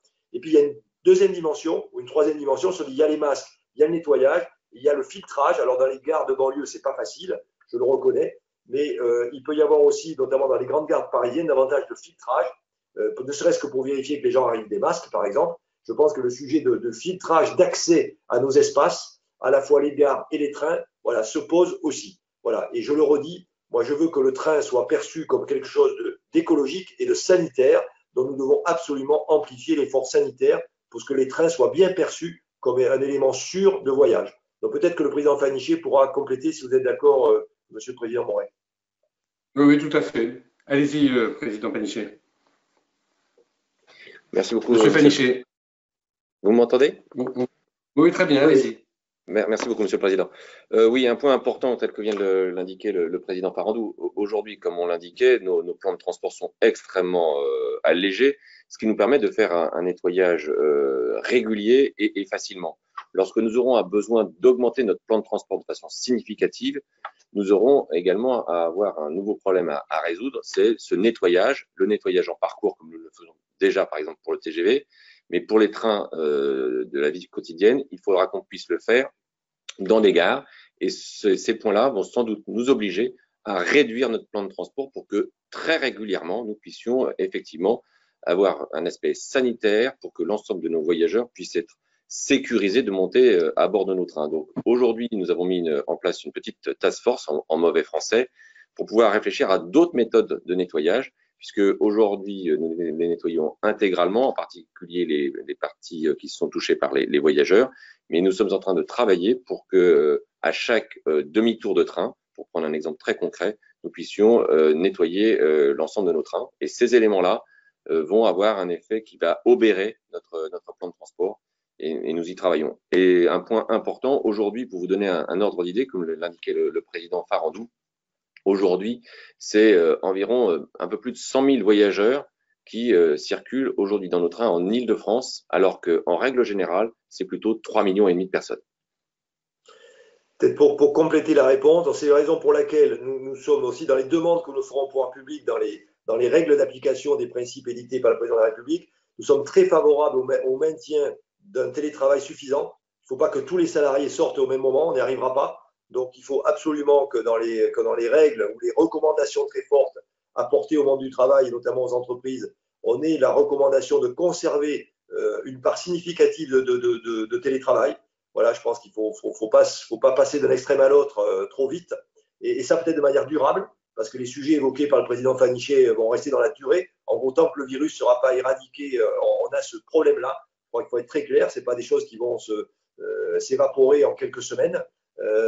Donc télétravail, peut-être aussi lissage des heures de pointe. Il faut peut-être travailler parce qu'on n'ait pas tout le monde qui se concentre le matin entre 7h30 et 8h30. Donc peut-être faire en sorte qu'on ait un étalage des heures de pointe de 7h à 9h ou 9h30, 10h, pourquoi pas. Et idem le soir de 15h30 à 18h30, 19h. Je crois que là encore, si on arrive à étaler les heures de pointe, ça nous aidera à bien maîtriser ce sujet de capacité et de règles barrières à bord des trains. Voilà autant de recommandations que nous portons et que nous allons porter auprès des pouvoirs publics. Et d'ailleurs, si les sénateurs, s'ils en sont convaincus, s'ils pouvaient nous aider à les relayer, ça sera bien volontiers parce qu'il ne faudra pas se tromper, quoi, hein. On a un rendez-vous important avec les Français à partir du 11 mai. Sachez que c'est une préoccupation importante pour moi et pour mon équipe. Vous le sentez auprès des présidents et du président Faniché qui vous a répondu. C'est important. Je passe maintenant à la question posée sur la tarification. Ça aussi, c'est un sujet sur lequel nous travaillons bien sûr avec les autorités organisatrices. Donc, Île-de-France Mobilité pour ce qui concerne l'Île-de-France. Vous avez bien vu que Île-de-France Mobilité prend en compte dans sa logique tarifaire le fait que l'offre est très réduite. Donc, on est dans des sujets de remboursement et de gratuité des abonnements pendant la période. Donc nous mettons ça en place avec la région. Entre parenthèses, c'est encore un problème économique qui s'aggrave, hein. Ce sont des rentrées économiques qui ne se font pas pour l'équilibre financier du service public des transports de voyageurs en Île-de-France. Donc c'est bien sûr quelque chose qui va alourdir le sujet pour l'autorité organisatrice. Mais en fait, nous le faisons et nous avançons mois après mois et en étroite collaboration avec Île-de-France Mobilité sur ces sujets. mais dans un sens évident, dans un sens de tenir compte dans la tarification de la réalité de l'offre que nous proposons aux voyageurs. Vous évoquiez la possibilité que les sénateurs appuient vos demandes auprès des pouvoirs publics. Je peux d'ores et déjà vous dire qu'on est tout à fait en phase avec ce que vous venez de dire, puisque pour tout vous indiquer, dans le WhatsApp interne à notre commission, j'ai déjà beaucoup de réactions positives par rapport à la proposition que vous formulez de rendre obligatoire le port du masque, non seulement bien sûr dans les transports gérés par la SNCF, mais je crois dans tous les transports publics. Il y a un point aussi qui est évoqué par mes collègues et que vous n'avez pas évoqué, ce serait, semble-t-il, l'utilité, pour pas dire la nécessité, d'avoir aussi des solutions de gel hydroalcoolique, parce que si on a un masque, mais qu'on touche notamment la barre ou tout support dans le train ou dans le métro, on sait très bien que ça peut poser des difficultés. Donc, est-ce que vous avez réfléchi aussi à cette possibilité d'avoir une espèce de kit avec un gel hydroalcoolique pour les passagers? Oui, bien sûr, oui, on est là-dessus. L'idéal, ça serait de pouvoir avoir du gel à la sortie du train, parce que c'est là où on aurait éventuellement été confronté à des parties métalliques dans le train, où elle a nécessité peut-être de prendre une barre. S'il y a un coup de frein, on est parfois obligé de saisir une barre pour ne pas tomber dans le train. Donc, on est en train de regarder comment dans les gares, on pourrait mettre à disposition du gel qui permettrait de sécuriser les voyageurs en se lavant les mains à la sortie du train. Je vois que le président Fanichet souhaite aussi compléter ma réponse, donc si vous êtes d'accord, on peut lui donner la parole. Allez-y. Même si j'ai encore beaucoup de demandes de prise de parole, mais allez-y. Non, mais ça va être très court. Pour compléter ce point, par rapport au train du quotidien, pour les TGV, nous sommes en train de regarder comment nous allons pouvoir équiper nos sanitaires pour pouvoir distribuer du gel hydroalcoolique à bord des TGV. Merci beaucoup, messieurs les présidents. Je vais donner la parole à Jean-François Longeau. Merci, Monsieur le Président. J'ai 3 questions. Une question sur les tarifs moyens groupes. Il semble que les tarifs moyens groupes aient véritablement augmenté. Et je voudrais avoir un petit peu votre sentiment sur ce sujet. Il serait passé de 85 € en première classe sur un Strasbourg-Bordeaux à 101 € en deuxième classe. Et sur la suppression significative de lignes, notamment sur Valence TGV tous les samedis et un passage obligatoire par Paris. Alors c'est vrai que si l'Île-de-France n'est pas déconfinée tout de suite, ça va poser un certain nombre de problèmes. Et puis Besançon, Roissy, Charles de Gaulle. Et puis une troisième question sur les travaux. Lorsqu'on avait auditionné au titre de la Commission du développement durable, Jacques Rapoport, il nous avait expliqué qu'un certain nombre de lignes sur lesquelles les trains roulaient à une vitesse totalement réduite, compte tenu de l'état du réseau. Alors ma question, ce serait, est-ce que vous pensez que la période est propice à certains travaux, notamment sur les voies qui ne peuvent plus être entretenues? Est-ce que cette période de confinement, où il y a effectivement beaucoup moins de circulation de trains, pourrait être propice, ce qui éviterait effectivement de travailler la nuit ou de fermer un certain nombre de lignes, puisque malheureusement, compte tenu du contexte, beaucoup moins de trains circulent. Merci pour vos réponses. Merci, Monsieur Longeau. Monsieur le Président Farandou. Oui, écoutez, sur la première question, je n'ai pas la réponse à votre question. Donc là, on vous fera une réponse peut-être. On la prend en votre question. Et... Je vous ferai un mot, Monsieur le Président. Oui, on fera une réponse par écrit derrière. Hein. Donc on prend votre question. Je ne maîtrise pas la tarification de toutes les lignes. Je vous prie de m'en excuser. En tout cas, en termes de principe, il n'y a pas de volonté d'augmenter les prix. Voilà, certainement pas. Alors il se peut, vous avez certainement raison. Hein, donc il y a pu y avoir quelques erreurs dans la tarification. On prend le point et on le regarde. Sauf si le président Fanichet a la réponse, moi je ne l'ai pas. Non, il n'a pas non plus. Donc on prend le point et on vous répond. Sur l'ajustement des dessertes, oui, on en est bien conscient, monsieur le sénateur. On a été amené à réduire considérablement l'offre TGV, donc il y a forcément des lignes qui sont beaucoup moins bien desservies, voire même qui ne sont plus assurées, des relations qui ne sont plus assurées. Ça fait vraiment partie de l'effort de la SNCF à la décision de confinement. Et dans les 7% de TGV qui roulent, on n'a qu'1% du trafic. Et c'est qui est tout à fait normal, puisque je veux dire, les gens sont censés rester chez eux. On a vu d'ailleurs, et ce n'est pas un regret, mais enfin, on a vu ce qui s'était passé alors que le confinement n'avait pas été encore annoncé par le président de la République. Le fameux week-end d'avant, on a une espèce d'exode de Parisiens qui sont tous partis dans les résidences secondaires. On voit très bien que s'il y a trop de trains, il peut y avoir un usage abusif des trains qui circulent. Voilà, donc Je pense que en ce qui me concerne, je n'ai pas de regret, même si je suis conscient que ça peut gêner des usagers ou des clients. Je n'ai aucun regret à avoir affalé la voilure de manière très importante, tout en maintenant un minimum vital pour les relations nationales dans notre pays. On n'avait pas le choix. Je crois que la situation sanitaire du pays l'imposait, même si je suis conscient qu'il peut y avoir des effets indésirables par rapport à tel ou tel besoin de déplacement. Sur les relations, sur l'Île-de-France, bon voilà, c'est la question effectivement d'un confinement régional.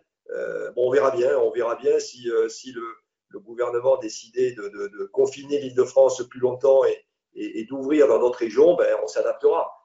C'est pas ce qu'on recommande nous, mais nous, notre avis pèse peu finalement. Ce qui compte, c'est de préserver la santé des Français, donc bien évidemment.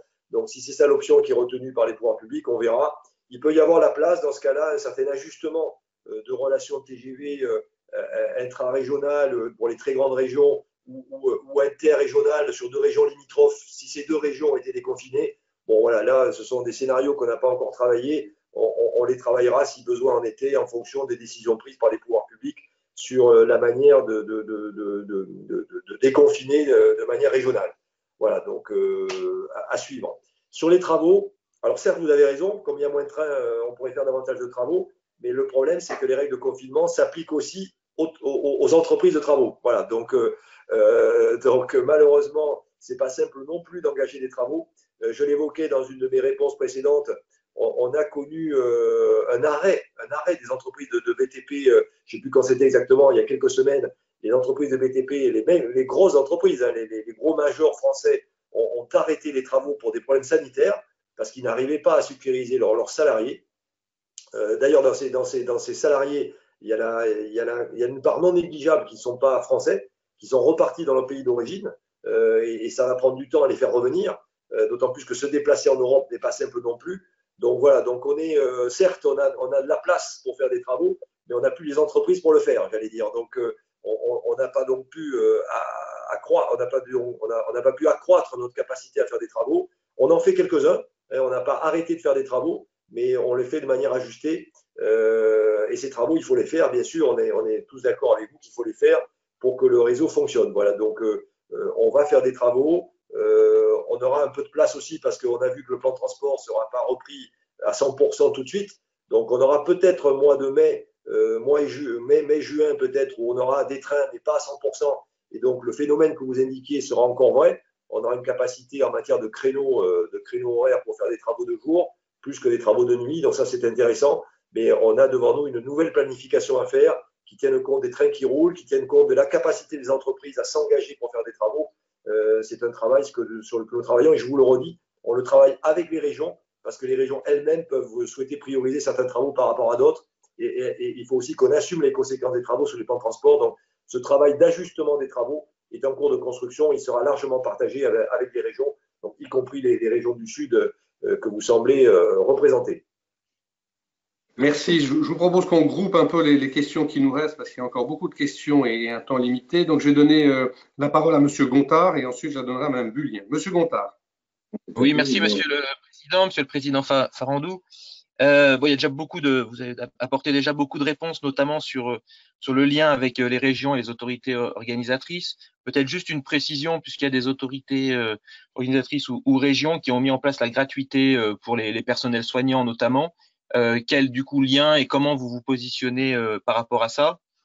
Et puis également sur le protocole sanitaire dans les trains, que ça soit masque, gel hydroalcoolique, désinfection. Donc j'ai bien entendu, mais je pense qu'il faut vraiment qu'il y ait un protocole clair et puis une bonne communication, parce que c'est vrai que sinon il faut rassurer, je dirais, les usagers, sinon ils vont se tourner vers la voiture individuelle, ce qui serait particulièrement dommageable. Et puis j'ai particulièrement apprécié moi votre description et votre discours sur le fret, parce que vous avez parlé d'intérêt général, d'intérêt environnemental et d'aider le fret avec de l'argent public. Vous avez même décrit un véritable service public d'intérêt stratégique, donc la nécessité d'avoir un vrai contrôle public. Est-ce que derrière ça, c'est pour vous une remise en cause de la privatisation de fret SNCF, et est-ce que c'est du coup une sortie du dogme de la concurrence? Alors, vous l'avez pas dit comme ça, mais en tant quand vous avez parlé d'ouverture à la concurrence, j'ai plutôt entendu plutôt une fatalité que vraiment quelque chose de positif.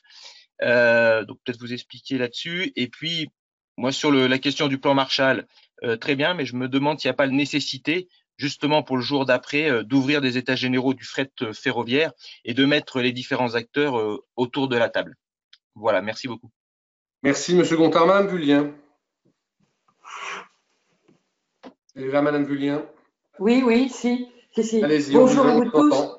On vous entend. Merci. Bonjour, Monsieur le Président Farandou. Moi, j'avais une petite question qui est encore pour le jour après le jour d'après. Parce que c'est vrai que là, et vous êtes mobilisés, et on ne peut que féliciter l'ensemble de vos services sur cette mobilisation, sur cette situation tout à fait particulière. Il va bien falloir aussi se projeter dans l'avenir, et comme vous savez, comme on dit à Lyon, aimons l'avenir. Donc, si on aime l'avenir, se dire comment est-ce que le travail est poursuivi actuellement, ce travail sur les petites lignes. Vous savez que on a été arrêté par les grèves d'une part, le virus d'autre part. On avait avec ce ISO un petit peu ce rapport qu'on n'a jamais vu d'ailleurs, hein, et se dire comment on continue à travailler, comment vos services continuent à travailler sur les petites lignes, et savoir comment on va pouvoir persuader les gens de reprendre les transports publics, puisqu'actuellement, on nous dit, compte tenu de cette pandémie, quand vous circulez, évitez de prendre les transports publics. Les collègues ont bien évoqué tout ce qui va pouvoir être mis en place, et vous y avez répondu en partie sur ce qu'on peut mettre en place pour éviter ensuite que la pandémie se propage par les transports publics, justement. Et moi, ma question, c'est est-ce que quelqu'un est en train de travailler sur les trains hydrogènes, sur les trains légers, sur la suite? Comment on va pouvoir continuer à irriguer le territoire pour vraiment là répondre au développement durable? Merci, Monsieur Farandou. Monsieur Gold, et ensuite vous pourrez répondre à ces trois questions. Monsieur Gold, cette trois séries de questions. Monsieur Gold. Oui, Monsieur le Président. Allez-y. Merci, Président. Merci, Monsieur le Président Farandou. Mon intervention vise à apporter des précisions sur des questions qui ont déjà été posées. Beaucoup prônent pour que cette crise exceptionnelle soit l'occasion de passer à un modèle économique plus protecteur de l'environnement et une accélération de la transition écologique, ne pas sacrifier le climat sur l'autel de la relance. La Convention citoyenne pour le climat, chargée de trouver des solutions au réchauffement climatique, a transmis récemment 50 propositions au gouvernement, parmi lesquelles un retour fort au train. Parmi les freins de nos concitoyens à un usage plus régulier du transport ferroviaire, les tarifs, j'y reviens, jugés des fois trop élevés, figurent en bonne place. Alors moi, j'aimerais connaître les intentions de la SNCF pour rendre plus accessible et plus attractif le train pour les usagers, pas seulement en Île-de-France, et dans un contexte de pertes financières liées notamment à la crise.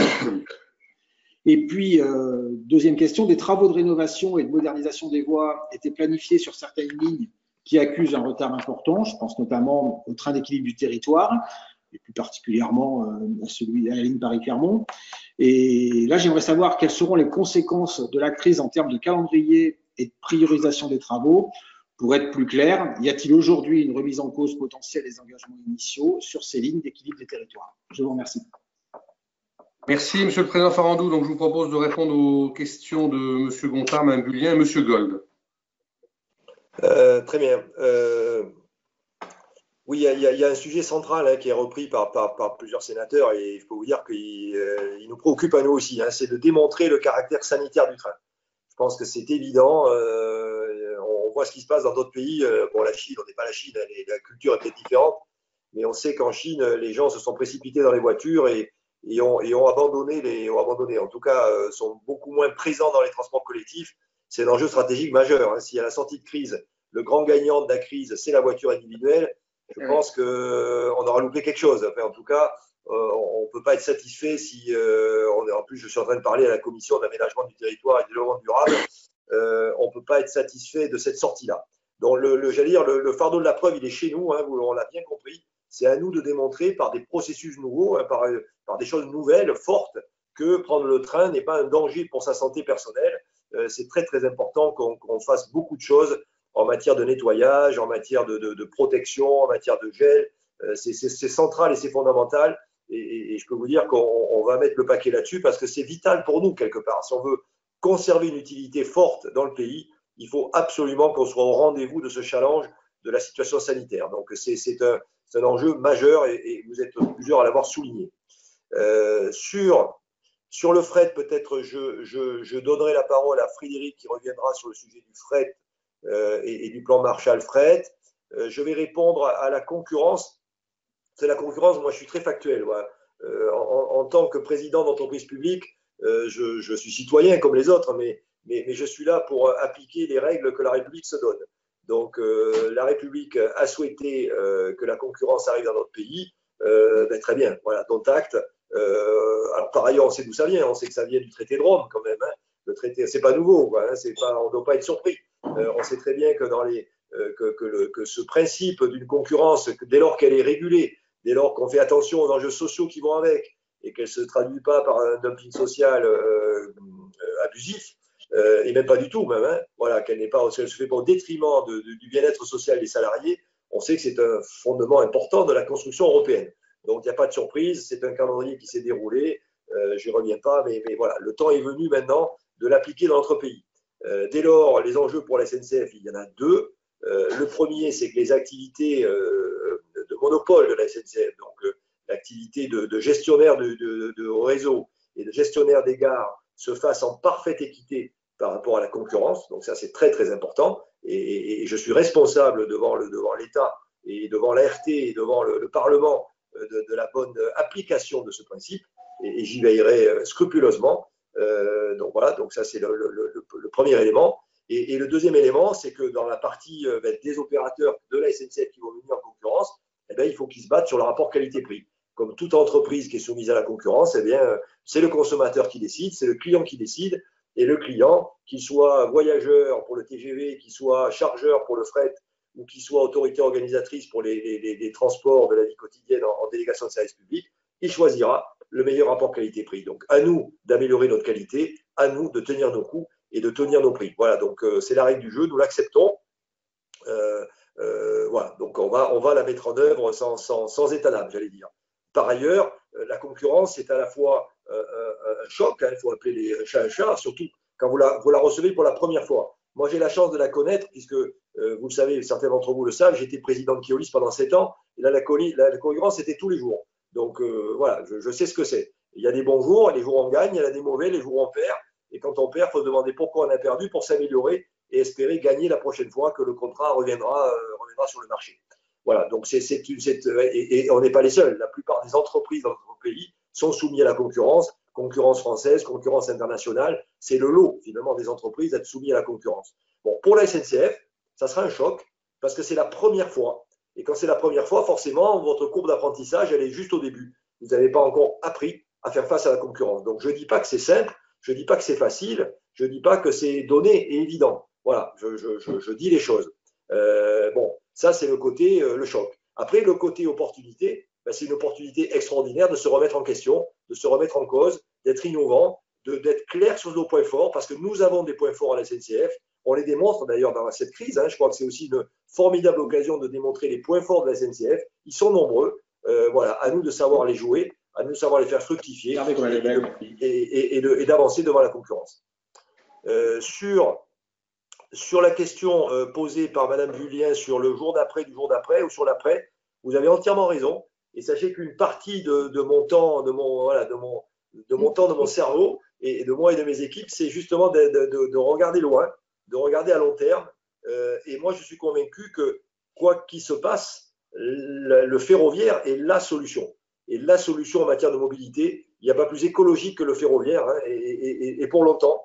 Et ce n'est pas demain qu'on aura des camions électriques. Même le déploiement des voitures électriques, il est tous les petits. Il y a la flotte électrique, elle est toute petite et pour longtemps, quand on regarde les chiffres. Donc, à l'évidence, le train pollue beaucoup moins que la voiture. La voiture, voilà, le train beaucoup moins que les camions, beaucoup moins que l'avion. L'avion pollue beaucoup avec le kérosène. Hein. Donc, à mon avis, pour les vols domestiques, ça serait quand même bien mieux de prendre le train que de prendre l'avion. Donc, oui, pour moi, le ferroviaire est la solution, y compris dans les territoires moins denses. Alors, c'est peut-être pas le train d'aujourd'hui. Je pense qu'on a un vrai sujet de réinvention du ferroviaire dans les territoires moins denses, parce que le ferroviaire d'aujourd'hui, il est trop coûteux, il coûte trop cher quand on veut le déployer dans les territoires. Donc, il faut le réinventer. Il faudra réinventer à la fois les matériels roulants. Et là, vous avez raison, Madame Bulien, il faut inventer de nouveaux trains à hydrogène, légers parce que moins coûteux. Hein. C'est qu'il faut vraiment inventer des modes ferroviaires adaptés à ces dessertes-là. Peut-être aussi admettre ces dessertes-là seront peut-être multimodales. Peut-être aussi accepter la combinaison avec les solutions routières comme le car. C'est peut-être un mix de train et de car et peut-être d'autres formes de déplacement. On parle beaucoup de navettes autonomes aussi, etc. Je pense que l'innovation doit être très forte et très puissante pour apporter des solutions de transport collectif dans les territoires. En matière d'énergie, les trains à hydrogène sont certainement pour moi une solution de l'avenir. Sachez qu'on a une direction de la recherche et de l'innovation qui est très en pointe sur ces sujets à la SNCF. Nous allons être capables d'avoir des prototypes de trains hydrogène, de trains hybrides, hein, c'est-à-dire mix diesel-électrique. On est capable d'ailleurs de reprendre les flottes anciennes, les flottes diesel anciennes, les AGC, ce qu'on appelle les AGC, autorail de grande capacité, et de les transformer en trains hybrides, donc avec une partie électrique. Voilà, donc tout ça, on est vraiment à la manœuvre. Et je suis convaincu, vous avez raison, Madame la sénatrice, qu'il faut se projeter au-delà. Il ne faut pas avoir le nez dans le guidon de la crise immédiate. Il faut bien sûr réfléchir aux jours qui viennent, aux semaines qui viennent, mais il faut aussi se projeter sur les années qui viennent. Voilà. Sur les tarifs, et là peut-être je peux recéder la parole dans un premier temps au président Fanichet, puis ensuite au président Delorme qui reprendra le sujet fret. Oui, vous avez raison, le train doit être accessible, à la fois un accès physique, mais aussi un accès tarifaire. C'est vraiment ce que la SNCF a fait ces dernières années. L'exemple le plus spectaculaire sont les Ouigo, hein, avec un accès populaire à la grande vitesse. Mais je veux bien passer la parole au président Fanichet qui pourra développer sa philosophie tarifaire au moment où il prend la présidence de l'ASA Voyageurs. Donc, si vous êtes d'accord, président Moret, on donne la parole au président Fanichet. Tout à fait. Brièvement, parce que j'ai encore 5 demandes de prise de parole, mais je donne bien volontiers la parole au président Fanichet. Merci beaucoup, Monsieur le Président. Oui, pour faire très bref, comme l'indiquait le président Farandou, sur les trains, je parle uniquement des trains à de long parcours ou de trains de grande vitesse. Aujourd'hui, c'est un véritable succès que le succès Ouigo, que nous avons lancé depuis plusieurs années. Et aujourd'hui, nous avons rencontré un marché puisque ça fait partie des trains qui sont les mieux remplis de ceux de l'entreprise. Et nous avons décidé de poursuivre le développement de Ouigo pour pouvoir donner aux Français l'accès à la grande vitesse à petit prix. Et d'ailleurs, si je me permets de revenir sur ce sujet, c'est ce que nous demande aujourd'hui l'Espagne en proposant ces trains de grande vitesse à bas prix, de telle façon à permettre à leurs concitoyens également de faire ces trains de long parcours. Juste un tout petit point sur l'augmentation des tarifs. Les tarifs du ferroviaire n'ont pas augmenté depuis plusieurs années. Nous avons renoncé depuis plusieurs années à l'augmentation tarifaire que nous faisions tous les ans au 1er janvier. Nous ne l'avons pas fait cette année, mais ça fait déjà au moins 3 ans que cette augmentation tarifaire n'a pas été faite. Et lorsque je regarde les courbes sur les tarifs moyens que nous appliquons, ces tarifs baissent d'année en année grâce au fait que nous proposons des petits prix et grâce au fait du développement des trains Ouigo sur l'ensemble de notre territoire. Merci. Vous souhaitiez que le président Delorme complète sur le fret? Oui, peut-être, le président Delorme, oui. Un petit complément sur la démarche des portages de ce projet fret. Absolument, merci, Monsieur le Président. Donc, pour compléter les propos du président Farandou, je pense que derrière une notion de fret de service public, je préfère une notion de fret d'intérêt général, car la concurrence est un fait, elle existe en matière intramodale, mais il ne faut pas oublier la concurrence de la route. Et je voudrais souligner que dans l'activité de fret SNCF, aujourd'hui, à peu près 50% de son activité est quasiment de fait, et c'est la régulation de la concurrence naturelle qui s'est faite, est avec la route. C'est-à-dire que des concurrents sur le rail, qui sont là depuis 15 ans, ne sont pas venus attaquer une partie de notre trafic, marginalement, ils le feront marginalement parce que la concurrence, c'est la route. Et là, on est vraiment sur des questions de politique publique. Je voudrais peut-être juste insister sur le fait de pourquoi ça peut réussir le transfert modal dans les années qui viennent. D'abord parce que je pense que la crise sanitaire actuelle, dans l'esprit des Français, va rejoindre la crise climatique, moins de pollution, moins de camions sur les routes, une logistique terrestre recentralisée en Europe et plus respectueuse du développement durable, c'est sans doute une attente très forte. Et je crois qu'on a une opportunité historique de concilier l'économie et l'écologie. Un train avec une locomotive et un wagon, ce n'est pas écologique. Mais dire que le train, ça coûte cher et que donc ce n'est pas économique, c'est faux également puisque ça génère des économies d'externalité tout à fait significatives. Et c'est à partir de là qu'on peut définir des politiques publiques de réinvestissement en matière du fret ferroviaire. Donc moi, j'achète les deux idées, personnellement, à la fois celle du plan Marshall sous l'angle de l'investissement de modernisation, que ce soit des trains de fret ou de l'infrastructure. Mais j'achète aussi les états généraux du fret ferroviaire parce qu'il faut se dire que notre industrie française est extrêmement diffuse sur le territoire. On a plus de 1000 usines embranchées, y compris dans des territoires diffus, qui expédient des tout petits lots vers une vingtaine de destinations et qui ont besoin quand même d'accéder à un réseau trans-européen, puisque l'industrie est essentiellement européenne. Donc, se réapproprier ces territoires industriels, accompagner ce mouvement, je pense que les états généraux qui associeraient l'État, les régions, des chargeurs, mais aussi des citoyens, pourraient avoir un vrai intérêt pour trouver de nouvelles solutions innovantes. Merci beaucoup. Je vais donner la parole à présent à Madame Préville, Monsieur Jacquin et Monsieur Houlgat. Madame Préville. Madame Préville. Est-ce que vous nous entendez, Madame Préville? Monsieur Jacquin, peut-être? Vous m'entendez? Monsieur Jacquin ou Madame? Oui, allez-y. Bonjour, Président Moret, merci pour cette belle audition. Je voulais saluer les cheminots, saluer Monsieur Delorme, Monsieur Fanichot et Monsieur Farandou. J'ai vraiment confiance sur l'aspect sécurité sanitaire. Mais je vais venir sur une autre question, Monsieur le Président Farandou. Lorsque vous êtes venu au Sénat pour votre audition initiale, je vous avais interrogé sur votre habileté, à savoir si le PDG de SNCF ne devait pas être quelqu'un d'extrêmement habile pour circuler entre les injonctions paradoxales du gouvernement, moins d'argent, plus de services, de la paix sociale. Alors ma question sur l'habileté, je vais vous la reposer aujourd'hui, Président Farandou. Est-ce que dans cette crise, il ne s'agit pas enfin d'aller trouver la ressource financière permanente pour enfin prendre en compte les externalités positives qui ont été largement évoquées par mes collègues. Après le nouveau pacte ferroviaire et la LOM, il n'y a pas de réponse à la question du transport et du carbone et à une malédiction française de l'écotaxe. Donc, est-ce que l'habileté aujourd'hui, pour les voyageurs, pour le fret, ce n'est pas d'aller chercher cette ressource et éventuellement, ne faut-il pas y aller au niveau européen, au travers des paquets mobilité, voire au travers du Green New Deal européen. Je le dis ainsi, Président Farandou, parce que lors de l'audition du ministre la semaine dernière, je lui ai demandé s'il serait aussi leste pour sauver le ferroviaire que l'aérien, et j'avais l'impression dans la visioconférence que ses yeux brillaient au nom de Ben Smith. Alors, est-ce que vous saurez être habile à ce point et retourner la table du ferroviaire dans la crise? Je pense que vous êtes habile et je termine avec ma question puisque vous avez réussi incroyablement à prendre la main sur SNCF Réseau et je regrette qu'on n'ait pas pu auditionner lors de son recrutement Monsieur Lallemand qui a l'air d'être au demeurant très efficace et sympathique. Et je souhaiterais que notre commission puisse l'auditionner car le fameux contrat de performance de SNCF Réseau qui est déterminant pour le prix des sillons et qui est prévu dans la loi est en retard et il va être déterminant pour le fret, pour les petites lignes et sur toute l'équation ferroviaire. Tout ça en dépit des engagements qui avaient été donnés au Parlement. Et je rajoute une dernière question, j'en finis là. Pourquoi ne pas recapitaliser recapitaliser fret SNCF? Merci. Madame Préville est-elle là? Oui, est-ce que vous m'entendez? Très bien, on vous donne la parole tout de suite. D'accord, merci. Merci, Monsieur le Président. Merci, Messieurs les Présidents, mes chers collègues. Alors d'abord, je voulais, s'agissant du déconfinement, revenir aux gestes barrières.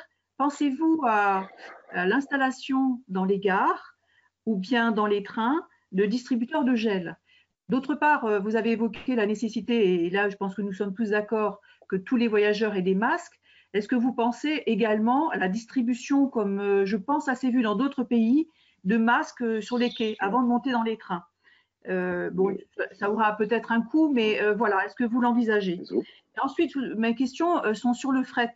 Alors, vous avez évoqué le fait que vous aviez agi avec les céréaliers. Est-ce que c'était des clients habituels ou bien est-ce que ce sont de nouveaux clients qui se sont manifestés?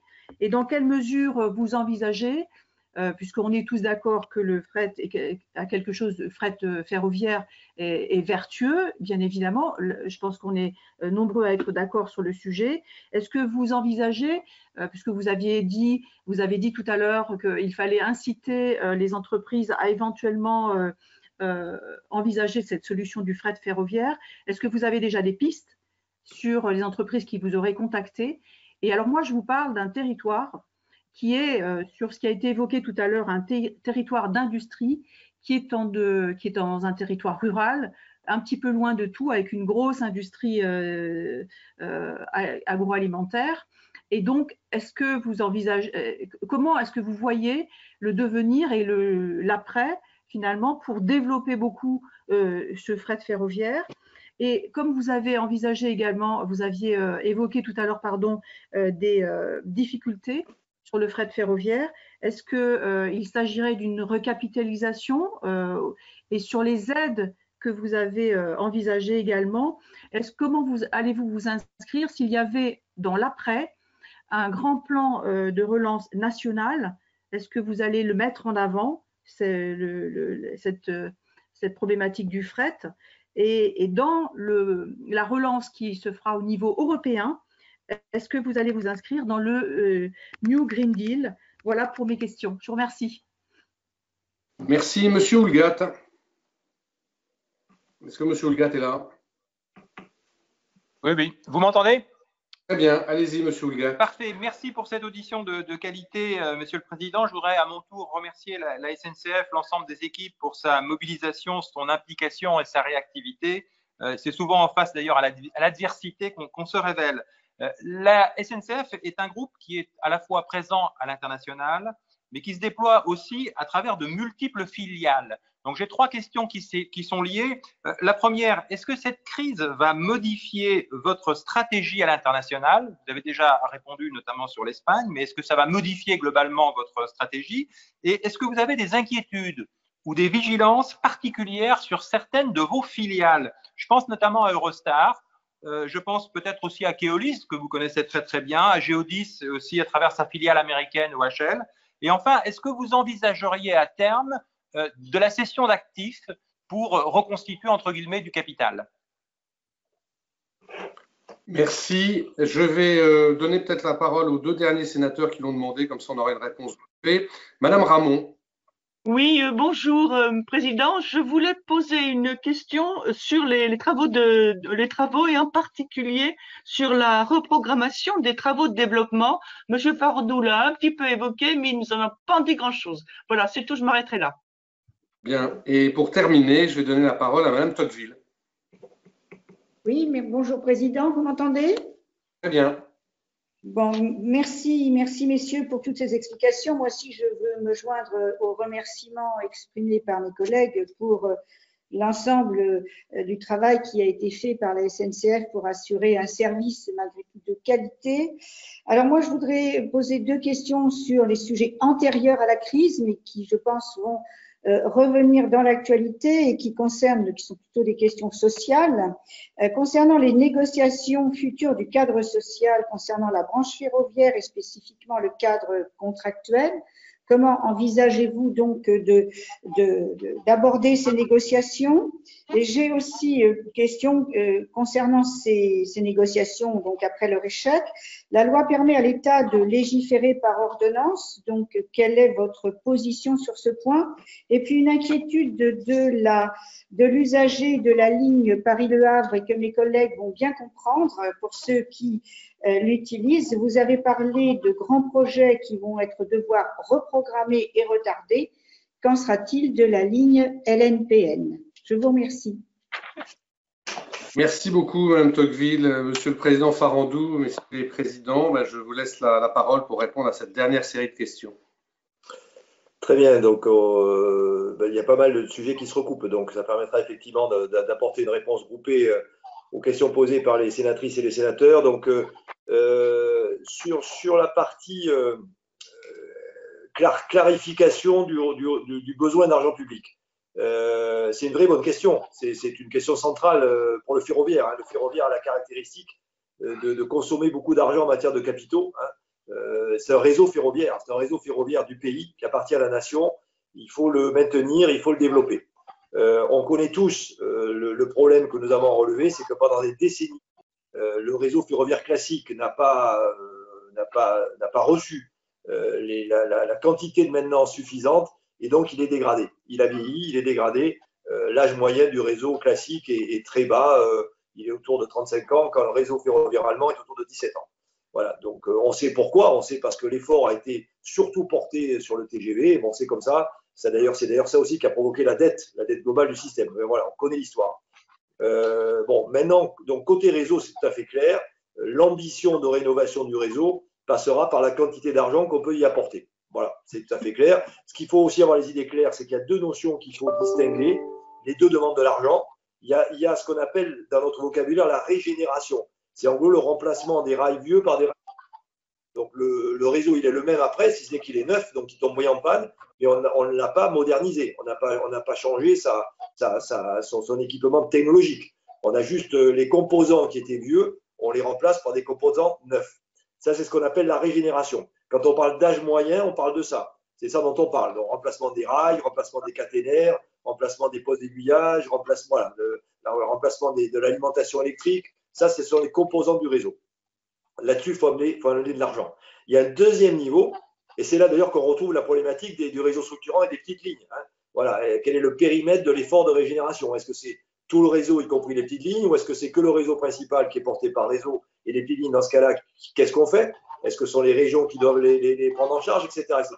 Le deuxième sujet dont on parle moins dans le pays, mais qui est aussi important, et là-dessus, je peux vous dire qu'on n'est pas en avance par rapport aux autres pays européens, c'est ce qu'on appelle la modernisation du réseau. La modernisation du réseau, vous avez deux grands dossiers. Vous avez le dossier de la signalisation européenne, ce qu'on appelle l'ERTMS, qui est une nouvelle signalisation interopérable qui permet de passer d'un pays à l'autre, qui permet aussi d'avoir plus de capacité sur les lignes.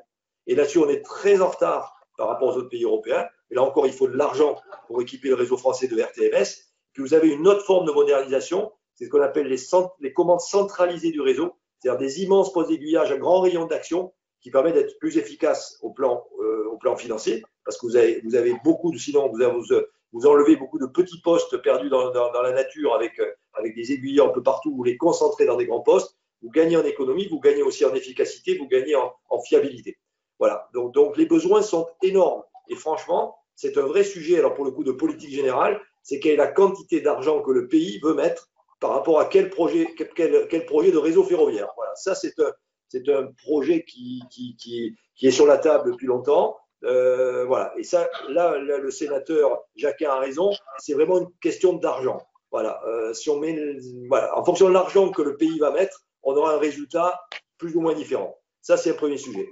C'est un sujet d'investissement pour le coup. Sur le sujet du fret, il y a deux sujets. Il y a un sujet d'investissement. Là aussi, il y a des investissements à faire si on veut que sur le réseau, y compris sur le réseau, si on veut que le fret circule, mais pas que. Ça peut être aussi sur les locomotives, etc. Et puis, il y a un sujet d'aide, parce que je pense que malgré ça, la concurrence routière est tellement puissante qu'il faut aider en fonctionnement l'usage des frais de fret. Donc, il y a deux grands vecteurs. C'est sur le transport combiné, ce qu'on appelle l'aide à la pince. Chaque fois qu'on transporte un container d'un bateau sur un train, il y a une pince qui attrape le container. Donc, au moins, il y a une subvention autorisée par Bruxelles. Hein. On est sur des choses autorisées par Bruxelles d'aide à la pince, que certains pays utilisent beaucoup. Et puis, il y a aussi l'aide aux wagons isolés pour avoir la desserte diffuse qu'évoquait le président Delorme dans tout le territoire. Dans ces 1000 embranchements au réseau dont les entreprises ont besoin, il faut aider l'usage du wagon isolé. Voilà, donc ça, c'est ça le dispositif. Et c'est vrai que ce dispositif, c'est une question d'argent, il faut être clair. Donc, ça renvoie au plan Marshall, ça renvoie au plan de relance. Bien évidemment, dans le plan de relance que le pays est en train de préparer après cette crise, je souhaite qu'il y ait une dimension fret importante. Une dimension fret et une dimension réseau. Voilà, c'est vrai que ce plan Marshall, ce plan de relance, est peut-être l'occasion, ou est de l'occasion, combiné avec ce que vous avez dit sur le Green Deal, parce qu'il y a une impulsion européenne pour mieux équiper le réseau ferroviaire français et soutenir le développement du fret dans notre pays. Là, il y a une opportunité, il y a une fenêtre de tir. J'espère que nous saurons l'utiliser en nous regroupant par rapport à ces objectifs. Ça, il y a un momentum qui est favorable, à nous de le prendre. Sur les questions posées sur le déconfinement et les gestes barrières, Distribution de gel, oui, on a dit oui, dans les gares et dans les trains quand on le peut, en plus dans les TGV que dans les trains de la vie quotidienne, mais oui, il faut du gel. Distribution de masques, on verra, c'est avec les pouvoirs publics. Attention, la SNCF ne peut pas prendre sur ses épaules la distribution de masques à toute la population française. Ça, c'est pas possible. Voilà, donc on est prêt à contribuer, on est prêt à aider, mais on ne peut pas prendre plus d'engagement. Je pense que équiper les Français de masques, ça relève largement des pouvoirs publics. Voilà, donc à nous de nous articuler avec eux. Pour autant, je redis que je souhaite que pour prendre le train, on ait un masque. Ça, je pense qu'il va falloir le dire et le mettre en œuvre. Le fret, j'ai répondu. Sur l'international, alors la stratégie, elle est peut-être nuancée par rapport à la stratégie précédente. Oui, le groupe SNCF a vocation à être à l'international. Oui, on est un grand groupe et la SNCF elle-même ou ses filiales sont à l'international. Par contre, en matière d'allocation de ressources, moi, j'ai les idées claires. Ma priorité, c'est le ferroviaire français. Je considère que le président de la République m'a mis en place pour que le ferroviaire français fonctionne bien, en qualité et en maîtrise des coûts. Voilà, donc j'ai une priorité claire. Donc pour moi, l'international, oui, mais à la condition que ça ne consomme pas des ressources de cash trop importantes et deuxièmement, que ça rapporte de l'argent et qu'on n'en perde pas. Voilà, donc si l'international ne coûte pas de cash, que le cash est réservé principalement à la France, et si l'international rapporte de l'argent et que cet argent peut venir nous aider à financer les politiques ferroviaires françaises, là, alors oui, il faut faire de l'international. Voilà peut-être la petite nuance et la petite conditionnalité que je rajoute dans le recentrage stratégique que je souhaite apporter à la SNCF. Vos exemples sont bons. Eurostar souffre beaucoup. Eurostar est comme les TGV, on souffre beaucoup. Donc, il y a un sujet effectivement sur Eurostar dû à la réduction drastique des échanges entre la Grande-Bretagne et l'Europe continentale. Keolis s'en sort pas trop mal parce que Keolis, son business model, c'est la DSP avec les collectivités dans une forme d'amortisseur. Alors, ils perdent de l'argent, Keolis, hein, mais c'est pas trop grave. Donc, il y a une forme d'amortisseur grâce au contrat. Géodis, c'est un sujet puisque Géodis est un grand logisticiel mondial et Géodis va bien quand les échanges logistiques mondiaux vont bien. Donc, en ce moment, ils vont pas bien. Donc, Géodis, il y a des problèmes. Par contre, la chance de Géodis, c'est que Géodis a une activité en Asie assez forte. Et tous les experts et économistes prédisent que l'Asie, et notamment la Chine, va repartir plus tôt et plus tôt. Donc Géodis souffre, mais Géodis peut-être aura le bénéfice d'une reprise de la production industrielle en Asie et des échanges qui pourraient en découler. Sur la reprogrammation des travaux, oui, il va falloir reprogrammer. Je suis complètement incapable de vous dire comment et qu'est-ce que ça va faire, mais il y a du retard à l'évidence. Il peut y avoir des problèmes d'argent. Modulo le plan de relance. Si on a un plan de relance fort sur les infrastructures, ça aidera. Mais il y a de toute manière, d'un terme mécanique, les retards accumulés vont obliger à reprogrammer les choses et certaines dates d'ouverture qui étaient prévues vont être mises en question. Voilà, je ne vois pas comment, alors que tout était déjà très tendu, comment nous allons faire pour rattraper plusieurs mois de décalage pris sur les travaux. Voilà, donc il y aura des problèmes de date à coup sûr et éventuellement des problèmes de priorisation. Et ce qui nous renvoie au sujet financier que j'ai évoqué. Sur les aspects sociaux, alors d'abord, pour ceux qui connaissent moins le sujet, les sénateurs qui connaissent moins, la SNCF n'est pas toute seule. Maintenant, la SNCF est dans une nouvelle branche. Il y a une branche qui est à l'UTP, qui est gérée par l'Union des transports et ferroviaires. On a mis sous le ferroviaire via le ferroviaire à l'UTP. Et donc, tous les acteurs du ferroviaire sont regroupés dans une branche. La vocation d'une branche, c'est de construire une convention collective nationale. Donc, c'est un processus qui est en cours. Et là, comme l'a dit la sénatrice Tocqueville, ce processus a connu un coup d'arrêt puisque la partie de cette convention qui était relative à l'accord sur la classification et la rémunération a été votée par 2 syndicats, mais 3 autres syndicats s'y sont opposés. Bon, et dans les règles que sont les nôtres, l'opposition des 3 syndicats n'a pas rendu possible la signature d'un accord sur cette partie-là. Donc, on est un peu arrêté. Une manière de sauter l'obstacle, c'est effectivement une possibilité. Alors, c'est à l'État de répondre, c'est pas à moi, c'est à l'État. L'État peut prendre la main et par ordonnance, effectivement, il peut traiter ce sujet. Bon, je n'y serai pas défavorable parce que je pense que là, on est arrêté. Ce n'est pas bon. Comme la concurrence arrive par ailleurs, je pense qu'il est important de clarifier l'ensemble du cadre social qui s'appliquera aux entreprises dans le cadre de la concurrence. Et donc, devant le constat que on n'a pas réussi à passer le cap de la signature de cet accord. Je rappelle que 2 syndicats étaient quand même d'accord, donc il n'est pas si mauvais que ça, cet accord. Il était un accord de qualité, me semble-t-il. Voilà, peut-être que les pouvoirs publics, et notamment le ministère des Transports, prendra ses responsabilités en clarifiant les conditions sociales qu'on a essayé de traiter par un accord. Voilà ce que je pouvais. Alors sur la ligne, la ligne nouvelle Paris-Normandie que vous évoquiez, voilà, je sais qu'il y a des besoins en Normandie, j'en suis parfaitement conscient. Je me suis occupé il y a quelques années de ces lignes, je les connais bien. Donc oui, il y a des besoins d'amélioration du réseau sur les Normandies. Et je comptais sur moi en tout cas pour soutenir ces lignes. Je connais l'importance. Et puis au fond de moi, vous savez, je suis conscient aussi, comme ça a été dit sur l'Auvergne d'ailleurs, qu'on a quelques parties du territoire qui n'ont pas bénéficié de l'effet TGV. Et il y a un sujet un peu d'égalité des territoires. Voilà. Et donc je ne vous dis pas qu'on fera des TGV sur la Normandie, je ne vous dis pas qu'on fera du TGV sur l'Auvergne, mais il me paraîtrait normal d'avoir des programmes sur des trains classiques, sur des lignes classiques, qui permettent de réhabiliter l'offre ferroviaire sur ces territoires. Bien, merci beaucoup, messieurs les présidents. Je rejoins évidemment ce qu'a dit Nelly Tocqueville en tant qu'élu normand, et je pense que Jean-Michel Houllegatte ne me démentirait pas pour rappeler que le président Pépi disait souvent que la SNCF avait une dette à l'égard de la Normandie. En ce qui concerne la NPN, on sait bien que ce n'est pas une décision qui relève de la SNCF, mais de l'État.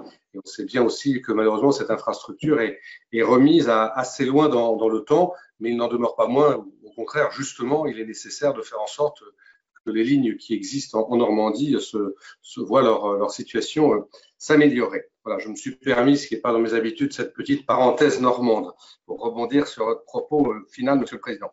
Je voudrais simplement vous remercier, vous et les présidents qui vous accompagnaient, M. Fanichet et M. Delorme, pour cette audition qui a été, je crois, très, très intéressante et très riche, qui a permis d'aborder beaucoup de sujets d'aujourd'hui, de demain et d'après-demain, de parler des questions sanitaires, des questions de sécurité, des questions de relance, des questions d'environnement. Je crois que c'était très important. Vous avez fait un certain nombre de propositions fortes, notamment sur la question de rendre obligatoire le port du masque. Vous avez compris que nous y souscrivions et que nous aurions à cœur de relayer vos propositions, et notamment celle-là, mais pas seulement celle-là, auprès des pouvoirs publics. Vous le savez, mais je le redis, parce que c'est souvent en période de crise que c'est bon de pouvoir compter sur ses amis. Vous avez au sein du Sénat et de notre commission en particulier beaucoup d'amis, et nous ferons en sorte de pouvoir vous aider à traverser cette période difficile et à assurer non seulement la pérennité, mais le développement de votre entreprise. Voilà, merci beaucoup, Monsieur le Président, et je n'en doute pas, à très bientôt, et merci à mes collègues qui ont participé à cette audition. Merci beaucoup. Merci, Monsieur le Président. Merci à vous tous. Merci beaucoup. Merci, Monsieur le Président. Merci, Monsieur le Président. Au revoir.